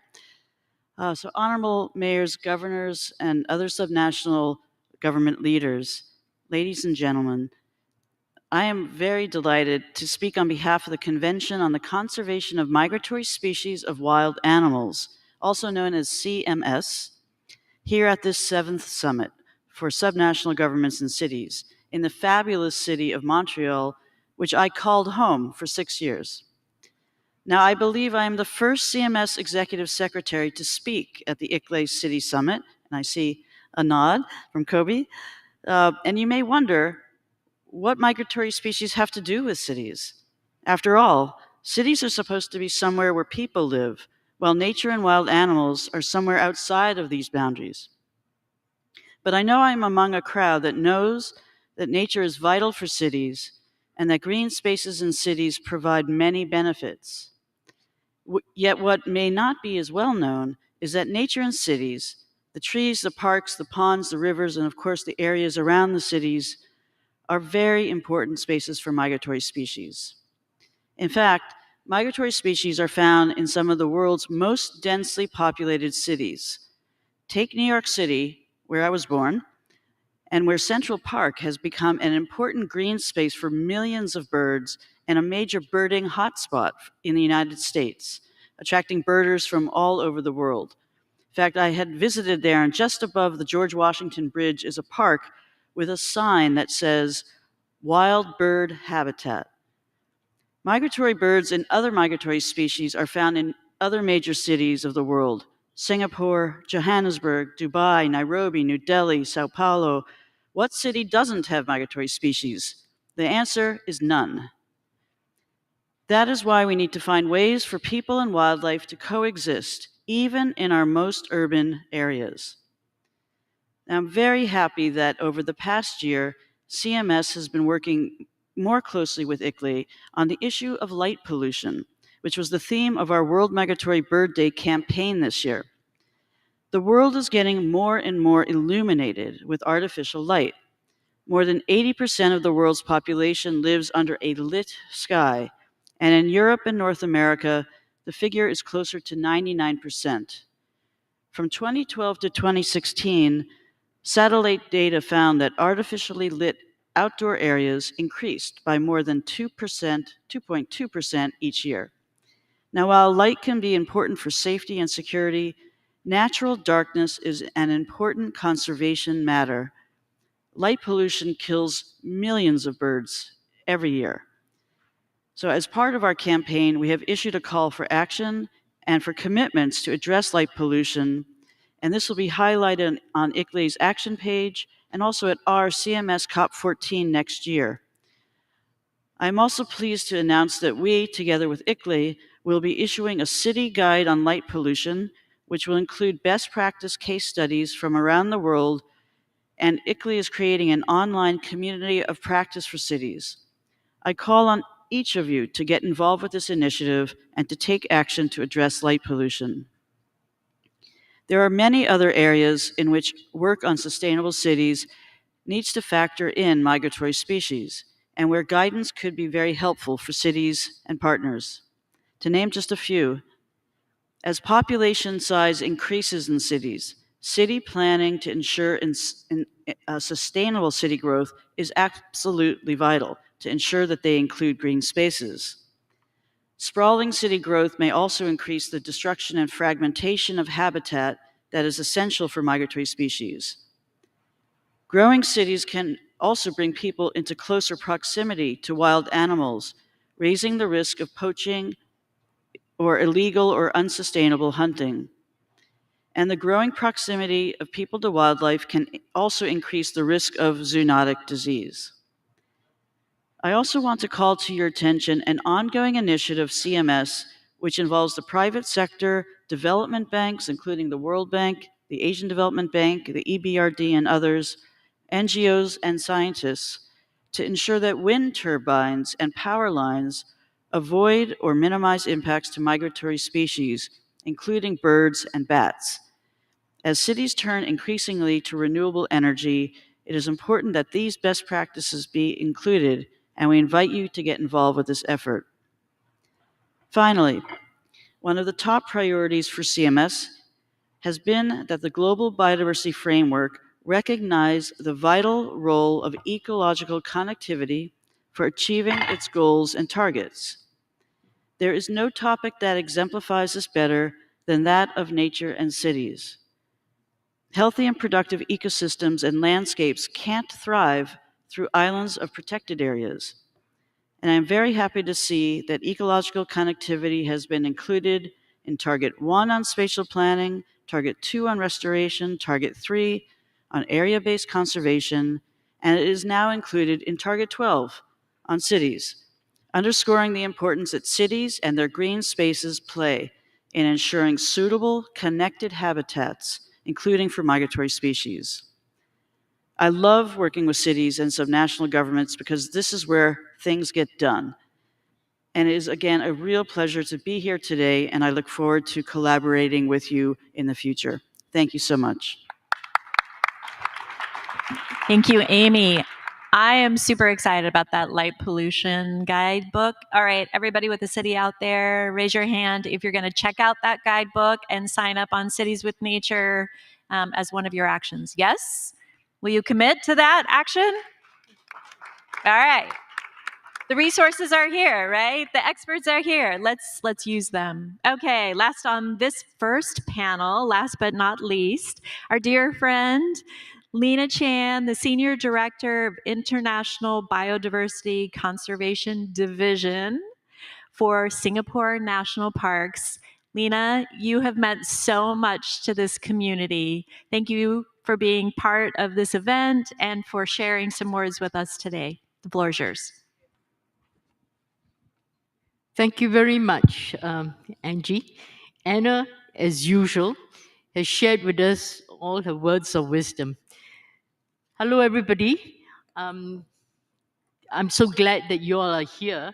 I would like to thank ICLEI and its partners for giving the National Parks Board, lovingly called NParks, the opportunity to share our views on how cities and subnational governments can be agents of change in this crucial time.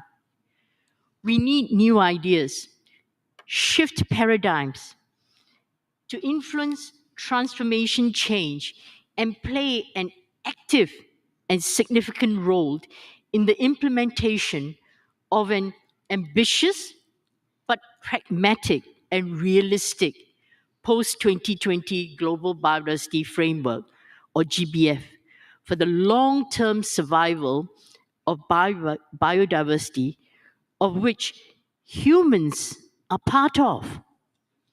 Some of us have been in Montreal since 2nd December, busy trying to remove as many of the bracketed texts in the GBF as Basil had shared this morning, often staying up until past midnight, like last night.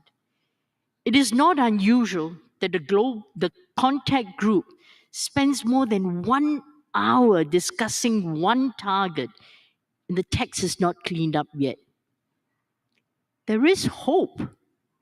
Firstly, target 12 that read, I could go on and on, but I want my 7 minutes, right? So significantly increase the area and quality and connectivity of, and then it goes on and on and on. Basically, it's extremely important to emphasize contributing to inclusive and sustainable urbanization and the provision of ecosystem functions and services. It is the only clean target in the negotiation text of the contact group on GBF. Secondly, there are currently over, as Lorna had mentioned, more than 300 signatories across more than 40 countries that have signed the Edinburgh Declaration on the post-2020 Global Biodiversity Framework. Thirdly, there is strong support for the updated plan of action on subnational governments, cities, and other local authorities where the journey, there are many of us in this room that started at COP10 in Nagoya, leading to Decision 10/22. And we look forward to the adoption of the CRP on item 16B soon. All the above indicate that subnational governments and cities have a pivotal role to play in ensuring that the targets of post-2020 GBF are met. Now, what can subnational governments and cities do? I would like to share with you how Singapore is transforming to a city in nature. We were known as a garden city and then a city in garden. But why now city in nature? This is where we restore nature back into the city for livability, sustainability, and well-being, so that we can achieve ecological resilience, climate resilience, and more importantly, social resilience. So how do we do it? Now, on the contrary to common wisdom, cities have rich biodiversity, native biodiversity, as what Amy had also mentioned. Migratory birds too. And migratory birds actually fly through Singapore Botanic Gardens and Bishan Ang Mo Kio Park. I think some of you have visited Singapore, has witnessed it too. And so biodiversity is important for human well-being and health, which is what we have, which many of us appreciated during the lockdown in COVID-19. And so we need to protect the natural areas with the richest biodiversity in cities. But besides these protected areas, there are many other sites that harbor biodiversity. This can be managed using other effective conservation measures. So we should actually look at how we identify this OECM in cities. Secondly, restoration of a diversity of ecosystems is important to ensure that habitats of different assemblages of flora and fauna are available. So it's not just one type of ecosystem that needs to be restored, but a range of them. For example, restoring a concrete drainage system to natural streams will increase the ecosystem services. Natural streams help to ameliorate flooding as well as reduce the effects of droughts. Are habitats for freshwater fauna and flora. In fact, otters increased in numbers in Singapore when we actually naturalized the drain in Ang Mo Kio that flow through Ang Mo Kio Bishan Park. And they also provide recreational opportunities and can serve as open classrooms for education and research. So restoring of ecosystems is extremely important.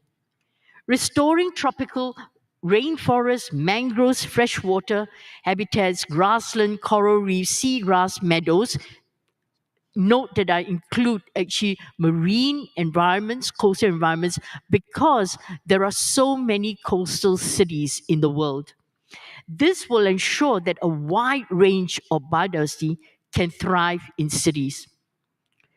We must also enhance biodiversity in urban landscapes.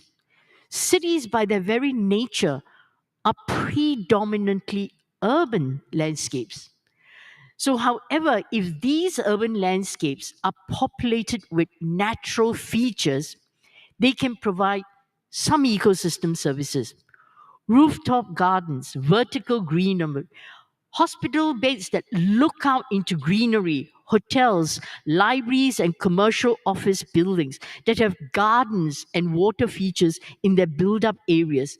These are all examples of how biodiversity can be enhanced in urban landscapes. Again, the point that Amy made, connectivity. When natural areas are ecologically connected, they effectively increase the area available for biodiversity conservation and biodiversity use. Protected areas can be connected to parks, to roadside planting, and private gardens. This can facilitate birds, small mammals, insect pollinators to move from one area to another seamlessly. These ecological corridors will also facilitate the conservation of genetic diversity within species to prevent actually a collapse, of the species. This ensures conservation at the genetic level that has been neglected by CBD so far. In Singapore, our roadside planting emulates that of a tropical rainforest. It's like a linear forest. It is multi-tiered and multi-species. We call them nature ways.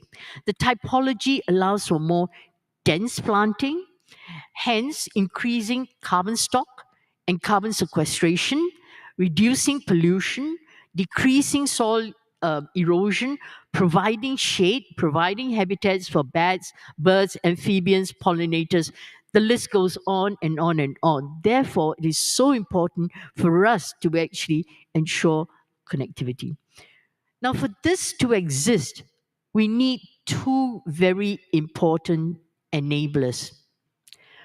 One, all-inclusive participation of multiple stakeholders, which is an example, a good way of mainstreaming, and the application of science, digitalization, and technology. Everyone, people, business, government, etc., must partake in this mission, as we are all stakeholders. You can't say you wear your business hat and then you're not a human being. When you go home, you wear your father, mother hat, right? So we are all human beings, and we've got to take biodiversity and climate change into account all the time. Science, digitalization, technology, and industry will make the task much easier.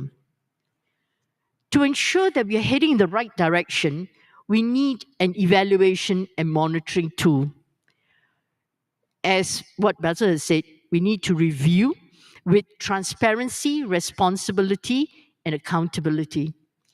The global partnership on local and subnational government for biodiversity, led by the Secretariat of the Convention on Biological Diversity in 2008, embarked on a journey to develop this tool, now known as the Singapore Index on Cities Biodiversity, or the City Biodiversity Index. SCBD and parks, ICLEI, IUCN, city officials, academics, lots of other people have actually collaborated to revise the Singapore Index, and it has been published as CBD Technical Series number 98 in 2021. 2021. This tool has been applied and well tested by dozens of cities over several continents for over 10 years. You can download it from the CBD website. There are 28 indicators in this index that are categorized into 3 core components: native biodiversity in the city, ecosystem services provided by the city, and governance and management of biodiversity. This index comprehensively covers issues that are pertinent to biodiversity conservation, like climate change, biodiversity and health, habitat restoration. It has a quantitative scoring, comprises indicators that are easy and yet scientifically credible. It offers ideas on how to make cities more diverse and can be applied to master planning and can be upscaled to actually subnational level.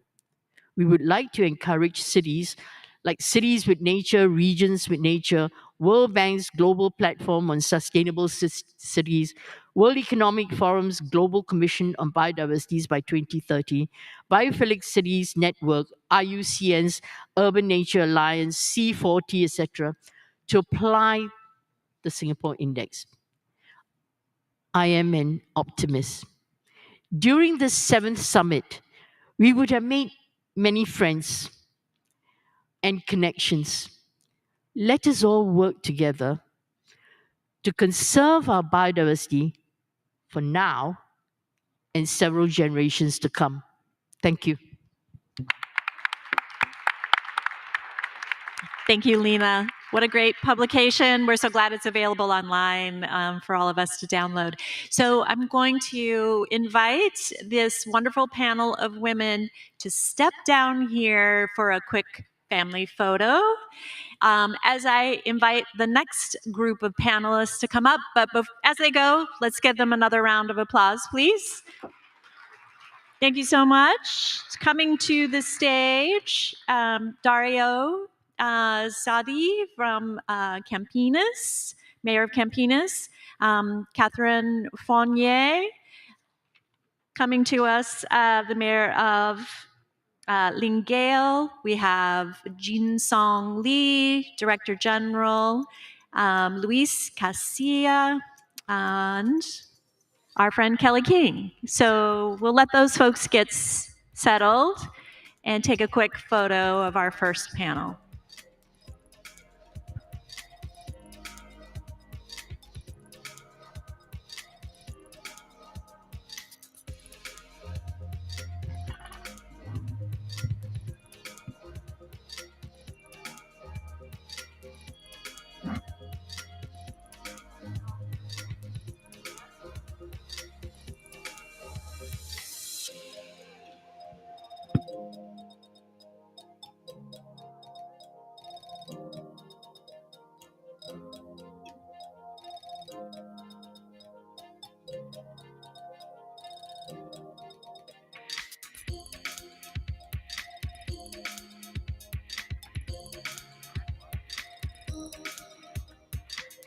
All right, welcome to our second panel.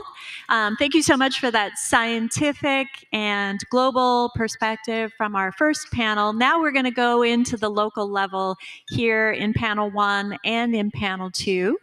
And I would like to begin, let's see, with Catherine Fournier from the Vice President of the Montreal Municipal Community and Mayor of Lingale, Quebec. Welcome. Merci beaucoup. Thanks a lot. I'm really delighted to be here amongst you today in Montreal, in the metropolitan community of Montreal, but also in Quebec. And I would like I'm delighted to say that the Minister, Mrs. Andrée Laforêt, is amongst us this afternoon. I'm delighted, as well as 2 other colleagues, mayors of other large cities in Quebec, Evelyne Bourdin and Evelyn Dufour. And there are probably others that haven't met yet, but I'm delighted to know that you're here. So, as I've said previously, I'm really delighted to be here in front of you today on this podium to talk of the actions that have been taken by all my colleagues in the metropolitan community of Montreal. We've got 82 municipalities in the region. As Vice President and Mayoress of Longueuil, it's on the southern part of Montreal. I can tell you the ambition regarding biodiversity and all our mayors are really enthusiastic about this. Thanks to our organization, we're working at a metropolitan level and we've got a global vision. The efforts are necessary for the implementation, the adequate implementation of biodiversity on our territories. During COP15, we've had a number of statements yesterday to align with the future framework, CBD, and we want to protect 30% of our territory by 2030. This objective is going to be mainstreamed in our metropolitan plan, which is being reviewed at the moment. In April last year, we've been very proactive in order to increase to 22.3% the part that is being protected. As you can see, there is an effort, ambitious effort by all the cities that are part of the metropolitan area. Now, to achieve the 30%, we have a number of measures. For example, we want to create a network of metropolitan parks to accelerate planting, and as well to acquire natural parks, thanks to a program which is here in our metropolitan community. Thanks to the effort of our network, we're going to facilitate access to nature and biodiversity for citizens at the level of Greater Montreal. We are going to increase biodiversity on the territory with a new program, forestry program, regarding the coasts of our rivers. We are also working to thanks to blue and green program, we have already protected the equivalent of 1,600 hectares, and we want to accelerate the speed over the years to come. And this allows me to talk about the city that I'm representing, Longueuil.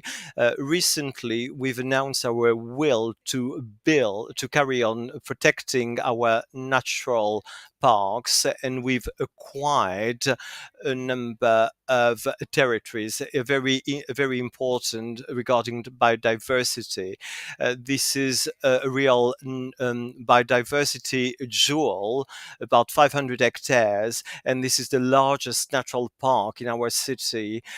Wildlife, fauna are really diverse, and we've got a number of species of bird which is threatened at the moment, and this is only in this part of Canada that you've got the greatest concentration of these species of birds. So we've got a duty to protect these species. We are also committed in a process to protect other forests in our region, and we've asked to have the endorsement of the government of Quebec, and we are very hopeful that we are going to get support from them. We are going to preserve the integrity of wildlife in the area, and of course there are other measures in other cities, and this is being implemented at the moment regarding land use. And regarding the optimization of green spaces, this is another very big challenge as we have to face. We want to hinder the destruction of land. What we are doing, we really want to protect biodiversity. 82 mayors and mayor committed to protect natural parks and green spaces. Before wrapping back, it is very important for me to underline the huge work that we've been doing on a day-to-day basis. We want to ensure that all citizens, their children, and the generations to come to have a healthy biodiversity. As you can see, we are convinced, committed, and ambitious in terms of protection of biodiversity to hinder its decline, because it's not a matter of bravery, it's a matter of accountability. Thanks a lot for listening. Congratulations, Mayor. Rounding up a collaboration of 82 municipalities is quite a governance challenge. So congratulations to you. Well done. All right, we're going to move to Brazil now, if I may. Welcome the Mayor of Campinas in Brazil, Mr. Dario Sadi.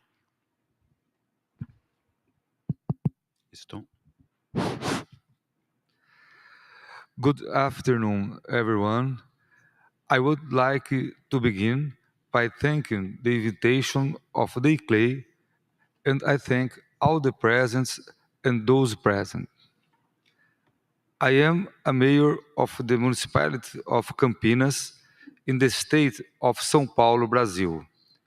a city with 1.3 million inhabitants and the seat of the metropolitan region of Campinas, with 20 cities and 3.3 million inhabitants. It is important to point out that it is at the local scale that the responsibilities, possibilities, and opportunities for implementing the necessary change for the recovery and conservation of biodiversity lie. Once the signing of the international agreements and commitments, the foundation of the actions through federal and state legislations, planning as municipalities its own legislation guaranteeing technical and financial research, environmental and territory planning, added to the engagement of the population is the beginning for this change can happen.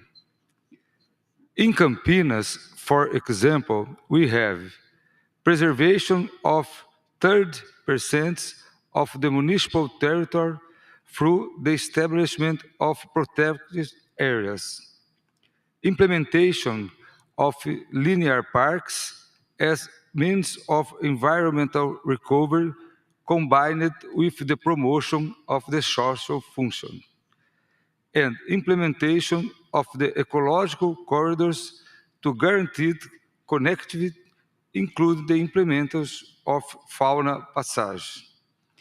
In the case of Campinas, these actions are replicated through programs such as the Reconecta RMC program in partnership with the Interactive Bill project coordinated by ICLEI in the 20 cities of our metropolitan region. Finally, I reinforce that cities must assume their role in meeting the goals that will be established in the post-2020. Thank you very much. Thank you, Mayor.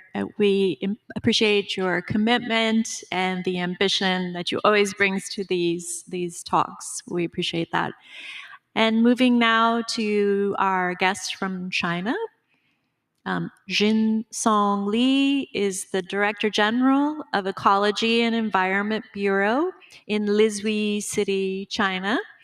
Director General, I live in a mountain community. I understand, I've heard that Lizhui is a beautiful mountain city, actively promoting the co-benefits of biodiversity and climate action. Can you please share your innovations, your progress, and your plans in that regard? Thank you. 好的，谢谢。 Thank you.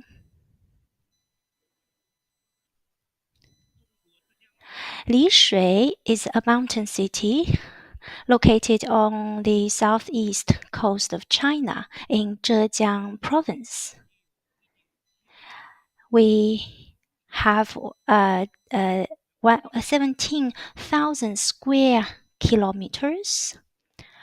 We have a high forest coverage of 81.7%. Therefore, we have very rich biodiversity resources. Lishui is home to a typical subtropical forest ecosystem. Baishanzu fir and Baishanzu horned toad are endemic species in Lishui. Lishui is called a biological kingdom in East China. Over the years, the Lishui municipal government has been dedicated to biodiversity conservation with several measures. We have carried out many actions. We've developed a plan namely the Li Shui Biodiversity Conservation and Sustainable Use Master Plan. The plan covers 2020 to 2035. It's a 15-year master plan. This plan highlights biodiversity conservation in the local government's work. The plan includes specific goals and tasks and projects for each local government for every year for this period of 15 years. Li Shui implemented integrated conservation. We have placed over 70% of our urban area under nature protection. Focusing on Baishanzu National Park, we have built a nature reserve system to protect the most distinctive biological resources in our area. This measure well protects the natural environment of Li Shui City. The government of Li Shui has invested 5.5 billion yuan for restoring the origin of O River. And this investment has been made in a span of 3 years.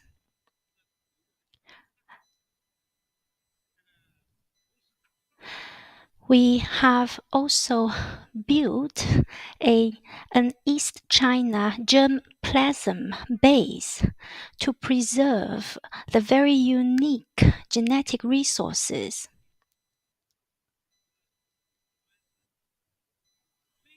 Li Shui promoted governance. This governance is based on digital technology. In the past, biodiversity survey and evaluation were mostly done manually.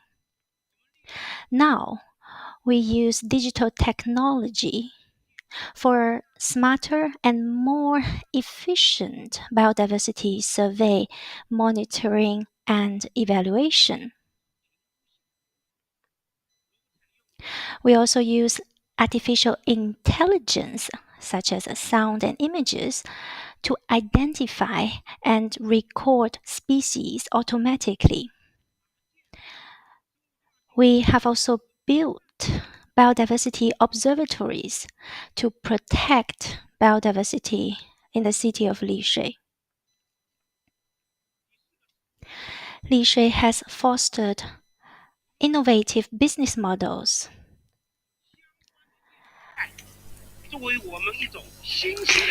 We fostered business models, so biodiversity business are being developed, including science education, so five life experiences, birds watching, and moose landscaping.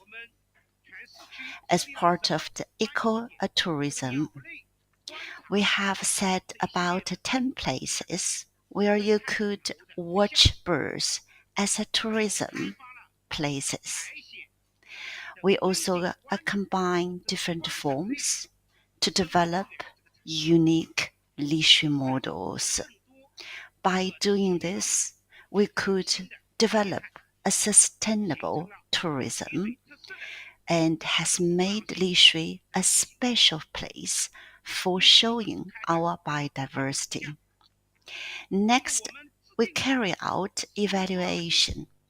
We formulated biodiversity index and incorporated biodiversity conservation in the government performance evaluation. And this can help us to drive our work forward on the local level. This could also be served as important performance evaluation. Thank you.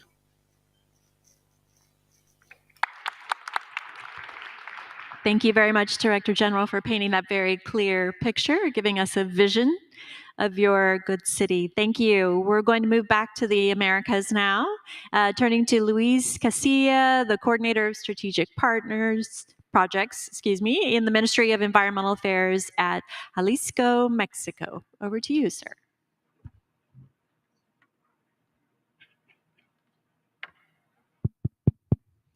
Thank you very much. Well, it's for me a really great experience to learn to everyone, and I hope we can still learning from each of us.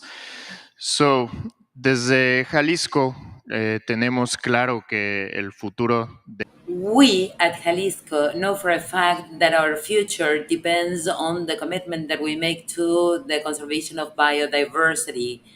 As we've heard throughout the whole conference, and without biodiversity, our future is at risk, and it will take to climate change crisis, a food crisis, and pandemics, among many other effects. We at Jalisco have decided to tackle this through a comprehensive policy that ranges from climate change and the conservation of biodiversity to halting contamination of water and air and waste management. This is particularly relevant given that Mexico is the fifth country with the largest biodiversity in the planet, and Jalisco is the fourth state with the most biodiversity in the country. We have 9 out of the 14 types of vegetation that are in the country have the birds, and 1/3 of the mammals, among many other species. Against this backdrop, the government of the state has been implementing different initiatives such as deforestation-free production chain. There are 3 main drivers for deforestation. One is the production of tequila, a drink that I'm sure many of you know already. Then avocado, another product that is widely consumed throughout the world, and then beef production. In order to cope with this, we created a deforestation-free tequila that guarantees the traceability of every plant that is used for distilling tequila. And due to the life cycle of our crops, we hope that by 2027 we will have covered 100% of the tequila production under this label. That is, there will be no more deforestation due to the tequila destination. This mechanism has been implemented only 1 year ago, and during the first year, the result were 7,000 hectares that would have otherwise been deforested through a dispute review mechanism that we implemented. We were able to identify any disputes, and learning from this valuable experience, we are also developing different protocols for avocado and for beef production in order to contain and halt deforestation totally by 2030. This is a commitment assumed both by the government of Mexico and the government of the state of Jalisco. In addition to that, we focused on decentralized and environmental policies. In our view, centralization leads to a disconnection with the reality in the ground. How have we done that? Well, through different intermunicipal alliances. There are 11 across the whole state that include 121 out of 125 municipalities. Through these networks, we've obtained very positive results. And with these intermunicipal councils, every city government implements actions to prevent climate change and for the conservation of species that are extremely important for the health of our ecosystems and umbrella species such as the royal eagle and the jaguar. Moreover, These councils are used to implement to better the quality of water, to manage the state protected areas. There are 50 areas under conservation efforts, and even to carry out forestry and bioeconomy projects. One of the most important success stories in this decentralization process is that of fire management. We are a region that is extremely vulnerable to wildfires because our dry season is 8 months per year. As a result of that, and as a result of that scheme, we've managed to reduce response times since a wildfire is detected until it is addressed from 4 hours in 2017 to only 40 minutes this year. Another important indicator is that we've moved from an average duration of fires of 25 hours in 2017 to 10 hours in 2022. As a result, this decentralization has allowed us to increase the presence of our fire brigades across the state, and this once again goes to demonstrate the effect of strengthening local capabilities and the role of these authorities in the biodiversity agenda. To conclude, I would just like to mention that we in Jalisco are open to hear about your own experiences and share what we've learned through the implementation of these policies. And we expect that we will continue to work with you throughout the summit. Thank you very much. Thank you very much, and thanks for making the connection with food systems and resilience, very important elements of our biodiversity conversation. So we'll wrap up panel number 2 with our honored guest here from the county of Maui in Hawaii, Councilmember King. Do I have to turn this on? Aloha, everybody. Thank you for staying around for so long. It's been a long day, and I appreciate all the wonderful discussion this evening. It's very inspiring to see that while we all come from very different parts of the world, each with unique ecosystems and species, we can gather here to learn from each other and bring that knowledge home to our communities. I am the council member in the County of Maui who chairs the Climate Action, Resilience, and Environment Committee. And I'm also a 3-year member now of ICLEI USA Board of Directors. So in recent decades, Hawaii has earned the very dubious title of being the endangered species capital of the world. That's because we make up only about, less than 0.2% of the land in the United States of America, but we have more than 25% of species found in our nation's endangered species list, which are endemic to Hawaii. We are home to hundreds of varieties of threatened plants and animals, and just last year, 9 of the 23 species declared extinct by the U.S. Fish and Wildlife Service were native to Hawaii. 4 were bird species that once inhabited my island of Maui, and 1 was a plant in the mint family last seen within an island in our county, the island of Lanai. It was not always this way. Hawaii is home to an indigenous culture that found ways to live in harmony with the natural environment. One Hawaiian proverb, I ola oi, I ola mako ne, roughly translated, means my life is dependent on yours, your life is dependent on mine. That shows the rooted belief that we are all interconnected, not only with each other, but with the natural world. As a council member, I worked hard to find ways to restore the balance through finding ways to live in harmony with nature so we can preserve our precious biodiversity. A famous sustainable design architect, William McDonough, once said, regulation is a sign of failure. So if we fail to do the right thing, what we have to do is enact regulation to put us on the right track. These actions in Maui County align with the global biodiversity framework and work towards the key targets. As a subnational government, it is important to understand our local government framework within the context of these overarching goals so that actions can be implemented. This sometimes takes takes creativity and emphasizes the importance of organizations like ICLEI to bring us together so we can share our work and policies. In Maui County, some of the actions we have taken include Ordinance 5242, which prohibits the use of synthetic and chemical pesticides on county property, limiting the use of these products to only those found on the National Organic Program list of allowed and prohibited substances. A number of bills prohibiting the sale and use of plastic, including styrofoam. Ordinance 4457 originally restricted the sale and use of polystyrene foam food service containers, and Ordinance 5084 added the banning the use of plastic disposable foodware, utensils, and other single-use plastic used in the food service businesses. Ordinance 5237 added styrofoam coolers to the list of polystyrene containers that are restricted for use and sale. And you can see how at the local level, when we start, oftentimes, and you've heard it before in these panels, there's a list of exemptions to some of these bills, and you have to start there to get something passed, and then you can march forward with adding other items to that.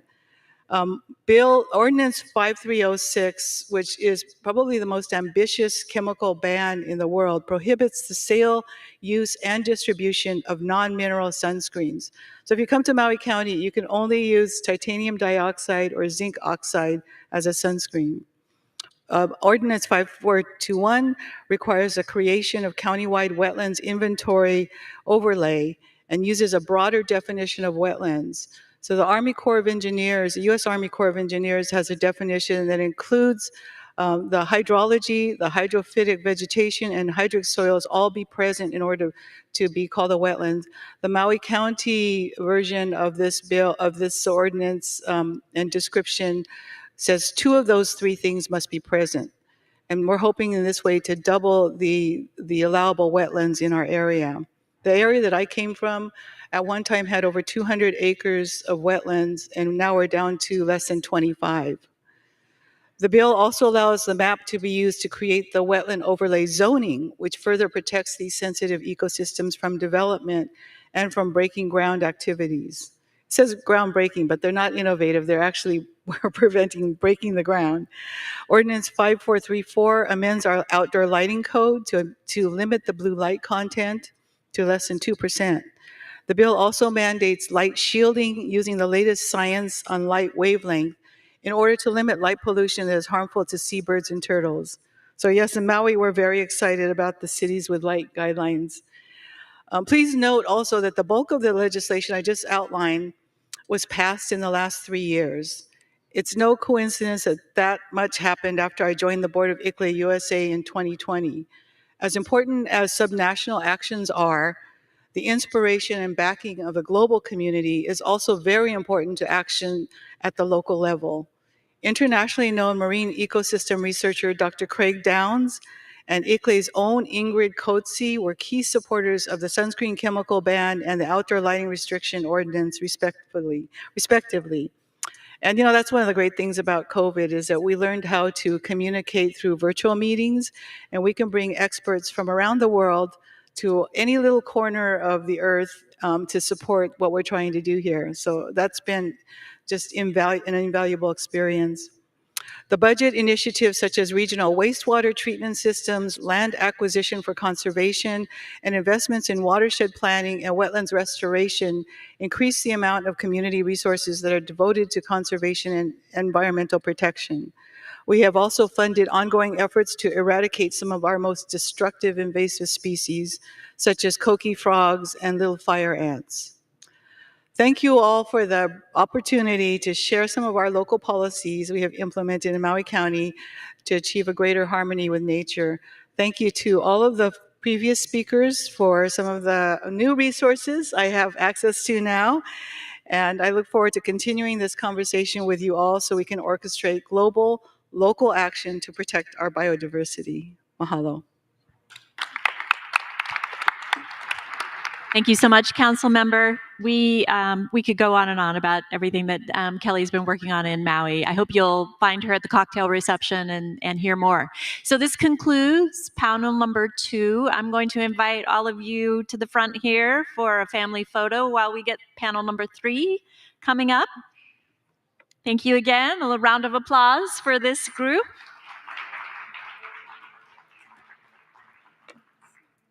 Thank you very much. Maybe we'll have you stand down here in the front. You're here? Okay. And we can welcome up the last 4 speakers of today. Maybe we'll give a moment because it looks like there's a lot of demand for a photograph here.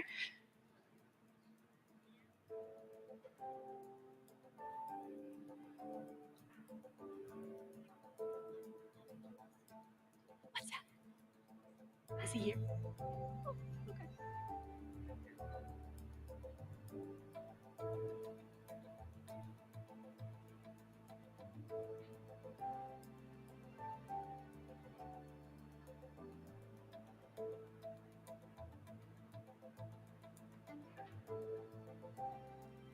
Okay, thank you, panel number 2. Let's have panel number 3. We have Kilimane, Vaxo, Cagayana de Oro, and Abura Valley. If you would like to please come up to the stage, we'll get you settled.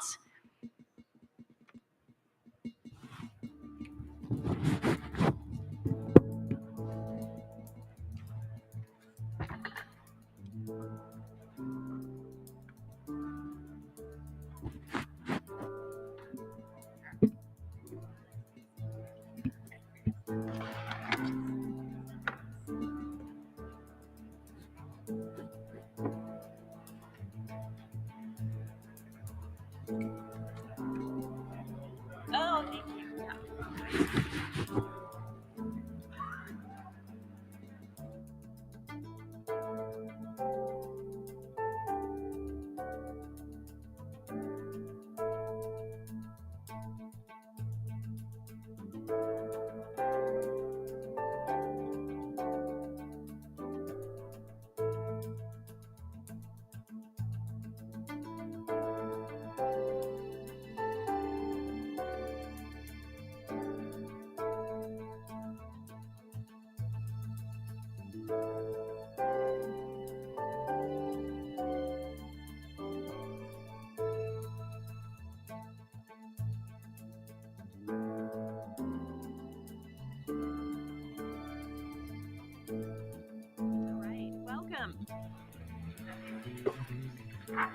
We're set with panel number 3. Thank you all so much. We are doing well and right on time. So I'd like to welcome first the mayor of Kilimane, Mozambique, Manuel de Aruro. Welcome.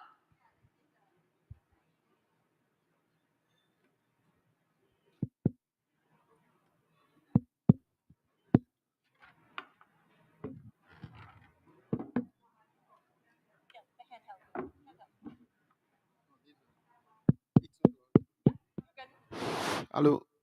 Oh, thank you very much for inviting me to be part of this very interesting panel.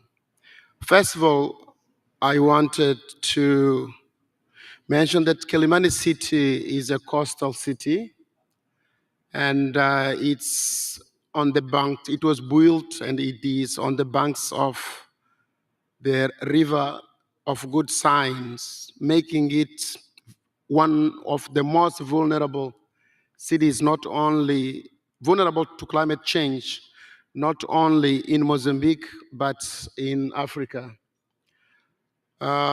because it is part of the Zambezi Delta. Zambezi River is one of the biggest, the 3rd or 4th biggest river in Africa, and it ends in an estuary, which constitutes the Zambezi Delta, making it one of the most important wetlands, but also because it's a swamp, it brings a lot of challenges to us as managers and citizens of this city. And one of the biggest challenge that we face is the issue of erosion. And that erosion comes from stormwater, from rains, but also because we're a coastal city, from sea level rise. And actually, sometimes the two phenomena happen at the same time, creating challenges to deal with this situation. And actually, one of the main or the first line of defense against erosion are mangroves. Actually, those mangroves protect us from the two kinds of erosions that we do face.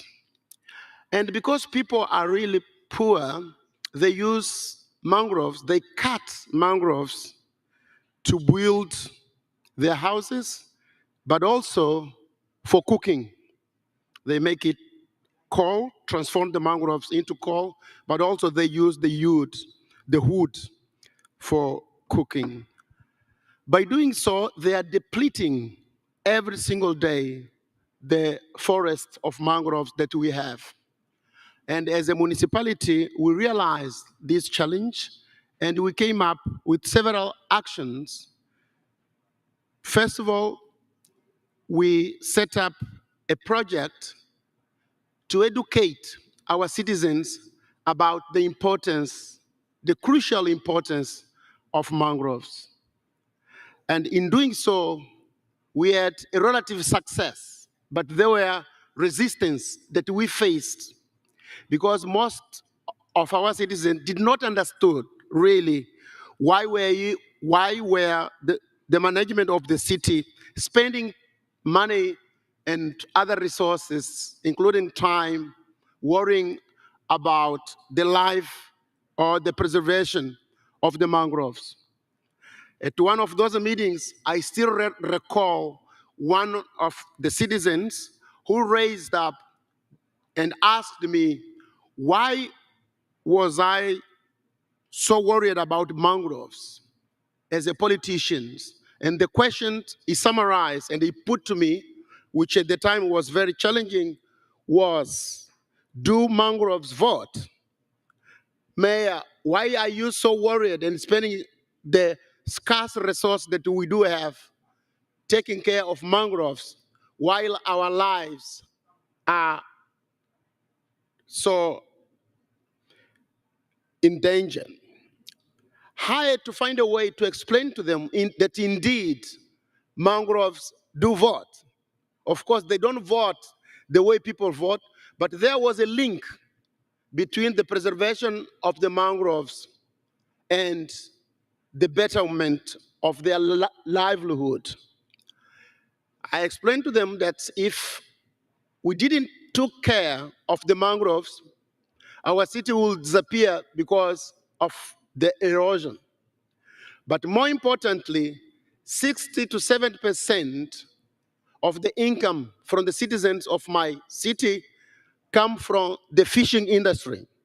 So I had to explain to them that if we deplete the mangroves, if we cut off the mangroves, then we will be destroying the ecosystem and the richness in terms of biodiversity, which allowed fish and the other crustaceans to reproduce.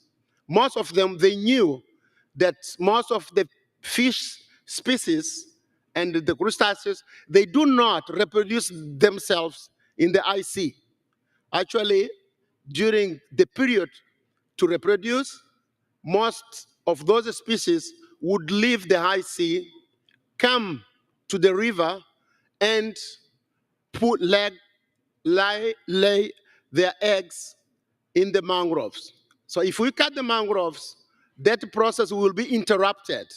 And then they will not have fish reproducing, which will then affect their livelihood. So by making that link, we were able of demonstrating to the citizens the link between ecosystems, biodiversity, and their livelihood. It was tough to make that example, but they understood. But then the question which came from another citizens of my city was, okay, now we understand the importance of biodiversity. We understand the importance of the mangroves. But how are we going to cook? How are we going to eat? How are we going to build our houses? So the issue of alternatives, we may talk and we may convince our citizens about the importance of biodiversity and about the importance of the ecosystems that surround us. But if we don't have the capacity to provide them with alternatives, it will be very difficult for us to win this battle. So what we did was to go around and try to find and identify other stakeholders that could help us in bringing alternatives, first of all, for cooking, but also, second of all, for building their houses. So we came up with an agreement with UN Habitat and also with an American NGO, World Vision, and our engineers. We discussed and we came up with a pilot alternative project where we identified local materials that could be used to replace the use of mangroves for building houses. And in the process, we built the 10 first, what we call resilient houses, which were made not out of the mangrove wood, as normally it happens in the surroundings of my city, but using local materials. And during the process of construction, we invited carpenters, the youth, and others interested to come and learn the process of building these houses. Now we are looking for partners and other stakeholders for us to scale up this experience, because for us it was a successful, and it has been a successful experience. The other example was about the cooking.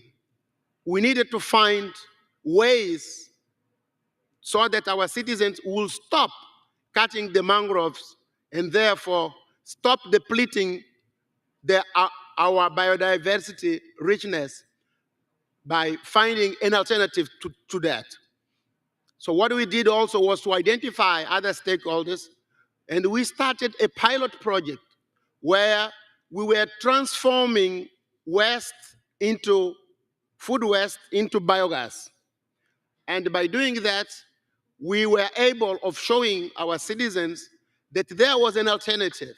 We could use food waste and transform it into biogas, and then find and use the biogas as an alternative for cooking. Of course, again, we are looking and we are knocking doors to find other partners to scale up the project. As a pilot project, those two projects show that it's possible to find alternatives. But also, it shows that if we don't come up with viable alternatives, we may continue talking, we may continue meeting in sessions like this, but we will be very far from achieving our objectives. So again, we want to appeal for those who have got the knowledge, be from research, be from think tanks, be from foundations or financial institutions, to embrace this challenge and identify partners in the global south so that we together can join our hands in pushing for this agenda by providing alternatives to those in need. Thank you very much. Thank you, Mayor. Thank you for doing that hard community engagement work and the education and laying the foundation now for moving forward with your action, and good luck to you. That's great foundation. And now we're turning to Councillor Cheryl Jones-Furr with the City of Vaxo, Sweden. Welcome. Thank you. I would like to begin my talk by saying thanks to all the panelists that we've heard today. They've shown a commitment and they've given so much inspiration. I can think as we draw towards an end of the first day of the summit that we can already say it's a success. I am honored to be invited to speak to such an important and engaged audience. Thank you to eClay and your partners for inviting me to share some of the work VEXA is doing to influence transformative change and slow the loss of biodiversity. how we farm, transport goods and people, how we heat our homes, and how we consume is beyond what our planet can sustainably provide. And here at COP15, governments are tasked with plotting a path to how we can live within planetary boundaries. The decisions made here in these weeks are relevant not only for national governments, but also for subnational and local governments. I don't want my vibrant and expansive city to be a weapon of mass extinction. We who represent city governments must demonstrate that transformative change is possible and that it can be beneficial for our cities. In Växjö, which is a growing municipality in southern Sweden, we have adopted our own local Agenda 2030 program, Sustainable Växjö 2030. In this, we have identified 9 challenges that we need to focus on in order to create a sustainable Växjö. And one of these challenges is biodiversity. This local Agenda 2030 is our city's most important guiding document and is intended to be the starting point for all other policy documents. For example, our master plan for urban development, our newly adopted plan for biodiversity, and our forest management plan. One current project meant to help us on our path towards transformative change is an EU project entitled Blue-Green City, Blue and Green Infrastructure for Sustainable Cities. The goal of the project has been to integrate ecosystem services into our master plan. By identifying the value of nature early in the planning process, we can change how we plan the growth of our city so that we benefit nature as well as ourselves. It is a very holistic approach and will take some time to implement fully. But I'm sure that we will soon be making all of our planning decisions with a sound, holistic base that takes into consideration the services nature provides. As an ECLAY member, Växjö was one of the first to sign the Edinburgh Declaration, and we have also signed on with cities with nature. Sharing knowledge, hearing how other cities and subnational governments address the challenges of increasing urbanization and loss of nature, these are all important activities for achieving a nature-positive world. Cities have a key role to play in protecting and enhancing biodiversity, as well as in taking bold actions to bring about transformative change that will halt biodiversity loss. Växjö's steps towards integrating ecosystem services into our local master plan is an example of the transformative change needed.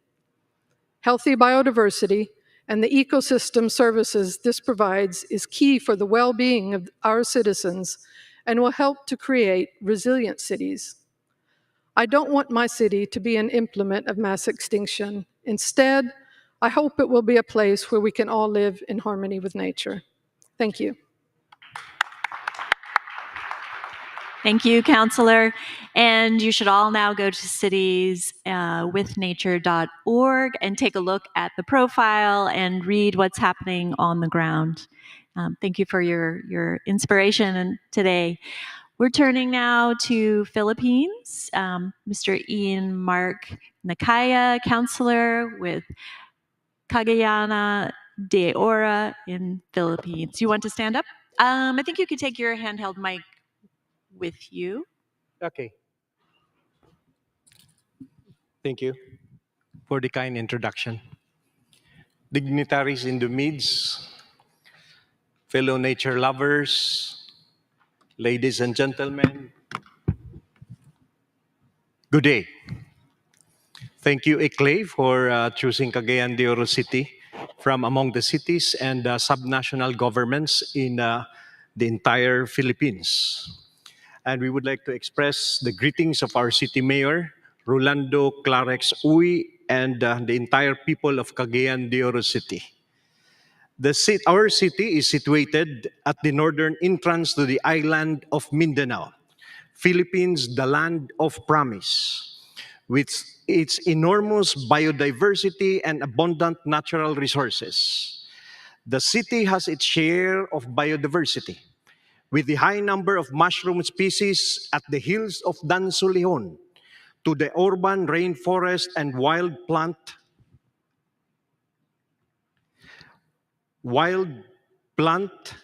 and animals in Mapawa Eco Park, highlighted by the great Dao tree, a declared heritage site.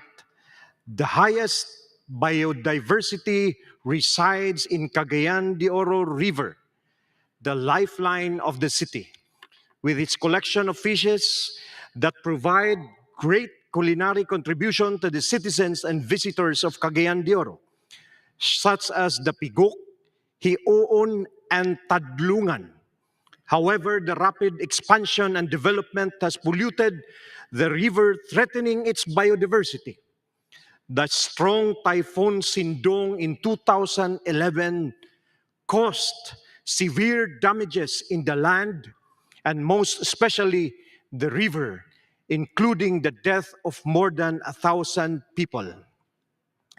This has led to the creation of the Cagayan de Oro River Basin Management Council and movements from the civil society organizations. But significant improvements of its biodiversity has not been felt. A study indicated that social capital is exceedingly lacking in the city, which greatly influenced the willingness of citizens to pay for environmental services. In view of this, the city has undertaken environmental initiatives, such as the use of black soldier fly to bioconvert organic waste, reduce carbon footprint, reduce waste disposal at the sanitary landfill, and increase agricultural productivity through cheaper inputs using BSF products. Other initiatives have to follow suit to further reduce pollution and increase the CDO River biodiversity for the city to live, love, and flourish in the biodiversity of the river. The following are the unique accomplishments of the city on ecosystem-based and biodiversity-conscious policies. Plastic bag regulation, clean as you go practice, no segregation, no collection, renovation of the city's public cemetery into a state-of-the-art memorial park. It helps prevent contamination of formaldehyde into ground aquifer. Nature-based solutions to increase biodiversity and ensure food security through the use of BSF frass and larvae in regenerative agricultural program of Cagayan de Oro City. The promotion of environmental rehabilitation and conservation network. This institutionalizes the membership and participation of the stakeholders in CSOs, women, youth, religious, IPs, margin sectors for the restoration of flora and fauna. The ordinance has also earmarked 10 million pesos each year to nurture nature and ensure sustainable watersheds. Development of the city's old dump site into a 17-hectare eco park. It includes many forests, research facility, vegetable, assorted trees, flowers, and butterfly gardens, agricultural technology, playgrounds and walkways that are PWD's seniors and pregnant women sensitive, and picnic groves. The currently operating engineered sanitary landfill, awarded in 2019 as Best LGU Operating Landfill in the Philippines by the Department of Environment and Natural Resources. Mobilization of urban households to establish their own gardens for their use, food for the family, or livelihood. Establishment of the city's Department on Management Information System and Innovation to make use of research and science in planning and development as the city grows as a metropolitan city by 2025, and in the process, protect and conserve biodiversity. Thank you. Daghang salamat. Our city is now ready to engage, influence, and take action for biodiversity. Thank you very much. Thank you, Counselor. What a great comprehensive view of what's happening in your city. We very much appreciate that. We are down to our very last panelist of the day. I'd like to welcome now Juan David Palicio, Director of the Metropolitan Area of the Abura Valley in Colombia. Welcome. Muy buenos días para todos, muy buenas tardes y muy buenas noches para los que se encuentran presentes y para Everyone, good afternoon and good evening for everyone present and everyone that is joining online that are representing directly or indirectly the different countries and continents. I'm here to talk about the city of Medellin, the second largest city in Colombia, together with its metropolitan area that represents approximately 10 municipalities and a population of an excess of 4 million in an urban perimeter of approximately 135 square kilometers. And I represent the metropolitan area of the Abura Valley. That is also the authority of transportation, the construction of infrastructure projects or mega works, and the articulation of territory. With that purpose and fulfilling the mission established by Colombian laws, we focused every one of our efforts mainly on exercising environmental authority. And that has allowed us to promote a concept that is called biodiversities, that has to do with the population of developing the urban territory with a sustainable management approach. And to achieve that purpose, we've moved forward with the following actions. First of all, the awareness raising on environmental matters. The main priority shouldn't be the resources in order to carry out transformation and intervention. The main efforts should be focused on creating knowledge, on educating, training, because it is in that way that through the universities and schools, we can get to civil society and to businesses. And that is how we are trying to effect this change. But there are also direct interventions in the territory. And let me tell you, this territory is extremely rich in biodiversity. Just to have you an idea, there are over 500 bird species that represent approximately that of a country such as France. That goes to show the wealth in terms of fauna that we have, but also in terms of flora. In our territory, we've made progress in planting over 1 million trees, and over the last 3 years we've planted 600,000 with three purposes. First of all, the recovery of lost ecosystems. Second, that these trees may be fruit trees that will also serve as a source of food for wild fauna and also for the inhabitants in our countries, because we have social problems as well in our country. And finally, why not planting trees, as we've been doing, that will yield flowers? Because that also results in sustainable tourism. We've also made progress in another project that is called Green Patches, Lungs for Life. Over 18,000 intervened spaces where we're seeking to restore ecosystems and create urban forests with a twofold purpose: to attract wild fauna, but also for leisure. We are building a center for the assessment of wild fauna where we host all the fauna that has been seized and also recovered, because the fourth illegal trade that generates benefits is the illegal trade of animals, and Colombia is no exception. And that is why we are building, for an amount of approximately $4 million, this wildlife center that will be the largest in Latin America, because we want to be the voice of those that don't have a voice, that of wild animals. We want to be there for them. There's also a program that is called the Grass Plan that has to do with the care of every one of the water basins that we have in our territory, over 243, because when there is water, there will be buildings constructed and there are roads constructed. But we don't want to change the dynamics of our water basins, and we're protecting them to create environmental awareness. But wildlife control in terms of company animals, cats and dogs, we've effected some measures in order to care for those animals through sterilization, in order to prevent cats and dogs to end up in the streets. We have special empathy for the protection and visibilization of pollinators such as bees and wasps.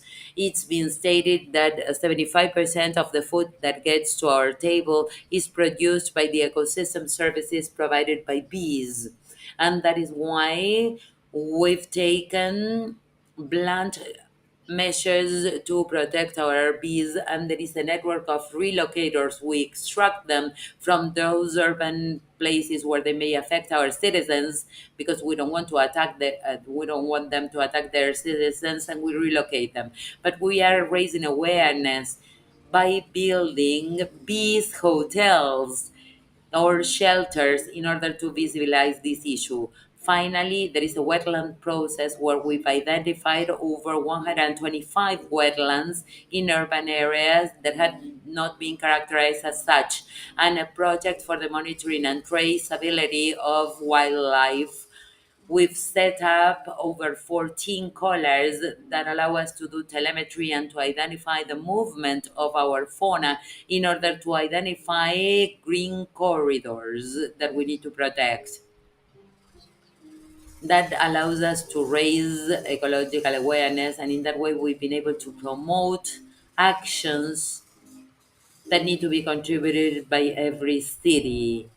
That does not consist in being vegetarian or vegan, but if we can reduce our consumption of animal protein to once a week, that will result in better care of the environment and also create awareness and responsibility for our wildlife. That is how in the Medellin district and in our city we've been building a sustainable territory. To wrap up, as a citizen, as a person, I always want to convey this message: we all need to listen, build, and not to destroy. Thank you very much for your attention. A great ending to our panel. Thank you very much, Counselor. Director, sorry. All right, we're going to take a family photo with this panel, and while they gather, I'll just mention that we'll be heading here to the reception, which will take place on the 7th floor where lunch was today. We will start tomorrow. I think our MC will give us more information about that. But if you'd like to take a photo, please take a moment to do that. And I'll hand it back to Anthony. Anthony, great job today. Thank you. Thank you. Yeah, my pleasure. And a round of applause for our last panel here, please. As we are taking our picture, we'd like to remind you, well, first of all, thank you everyone for applauding those that are on stage, but applaud yourselves. Thank you very much for your engagement as we are going through the first day. So tomorrow, summit registration starts at 8 o'clock. We will start at 8:30 sharp. So make sure you're here around 8:15 to get yourself a place and be ready. Really important. You do not want to miss our session about engaging and acting on biodiversity, as well as our closing ceremony, during which the Kunming Montreal Declaration will be presented for your endorsement. So, on that note, we invite you to please share not only your pictures, but your insights and your inspirations you got from today, and share it with the world, share it with all of us using the hashtags. You'll see them on the screen right there. So the hashtag 7th Summit COP15, le mot-clic 7e Sommet COP15. On that note, applaud you. Thank you very much. Go out and connect, go out and share. And thank you, everyone. We will seeing you tomorrow, and go mingle and make those connections. Once again, thank you very much. Everybody, have a great evening.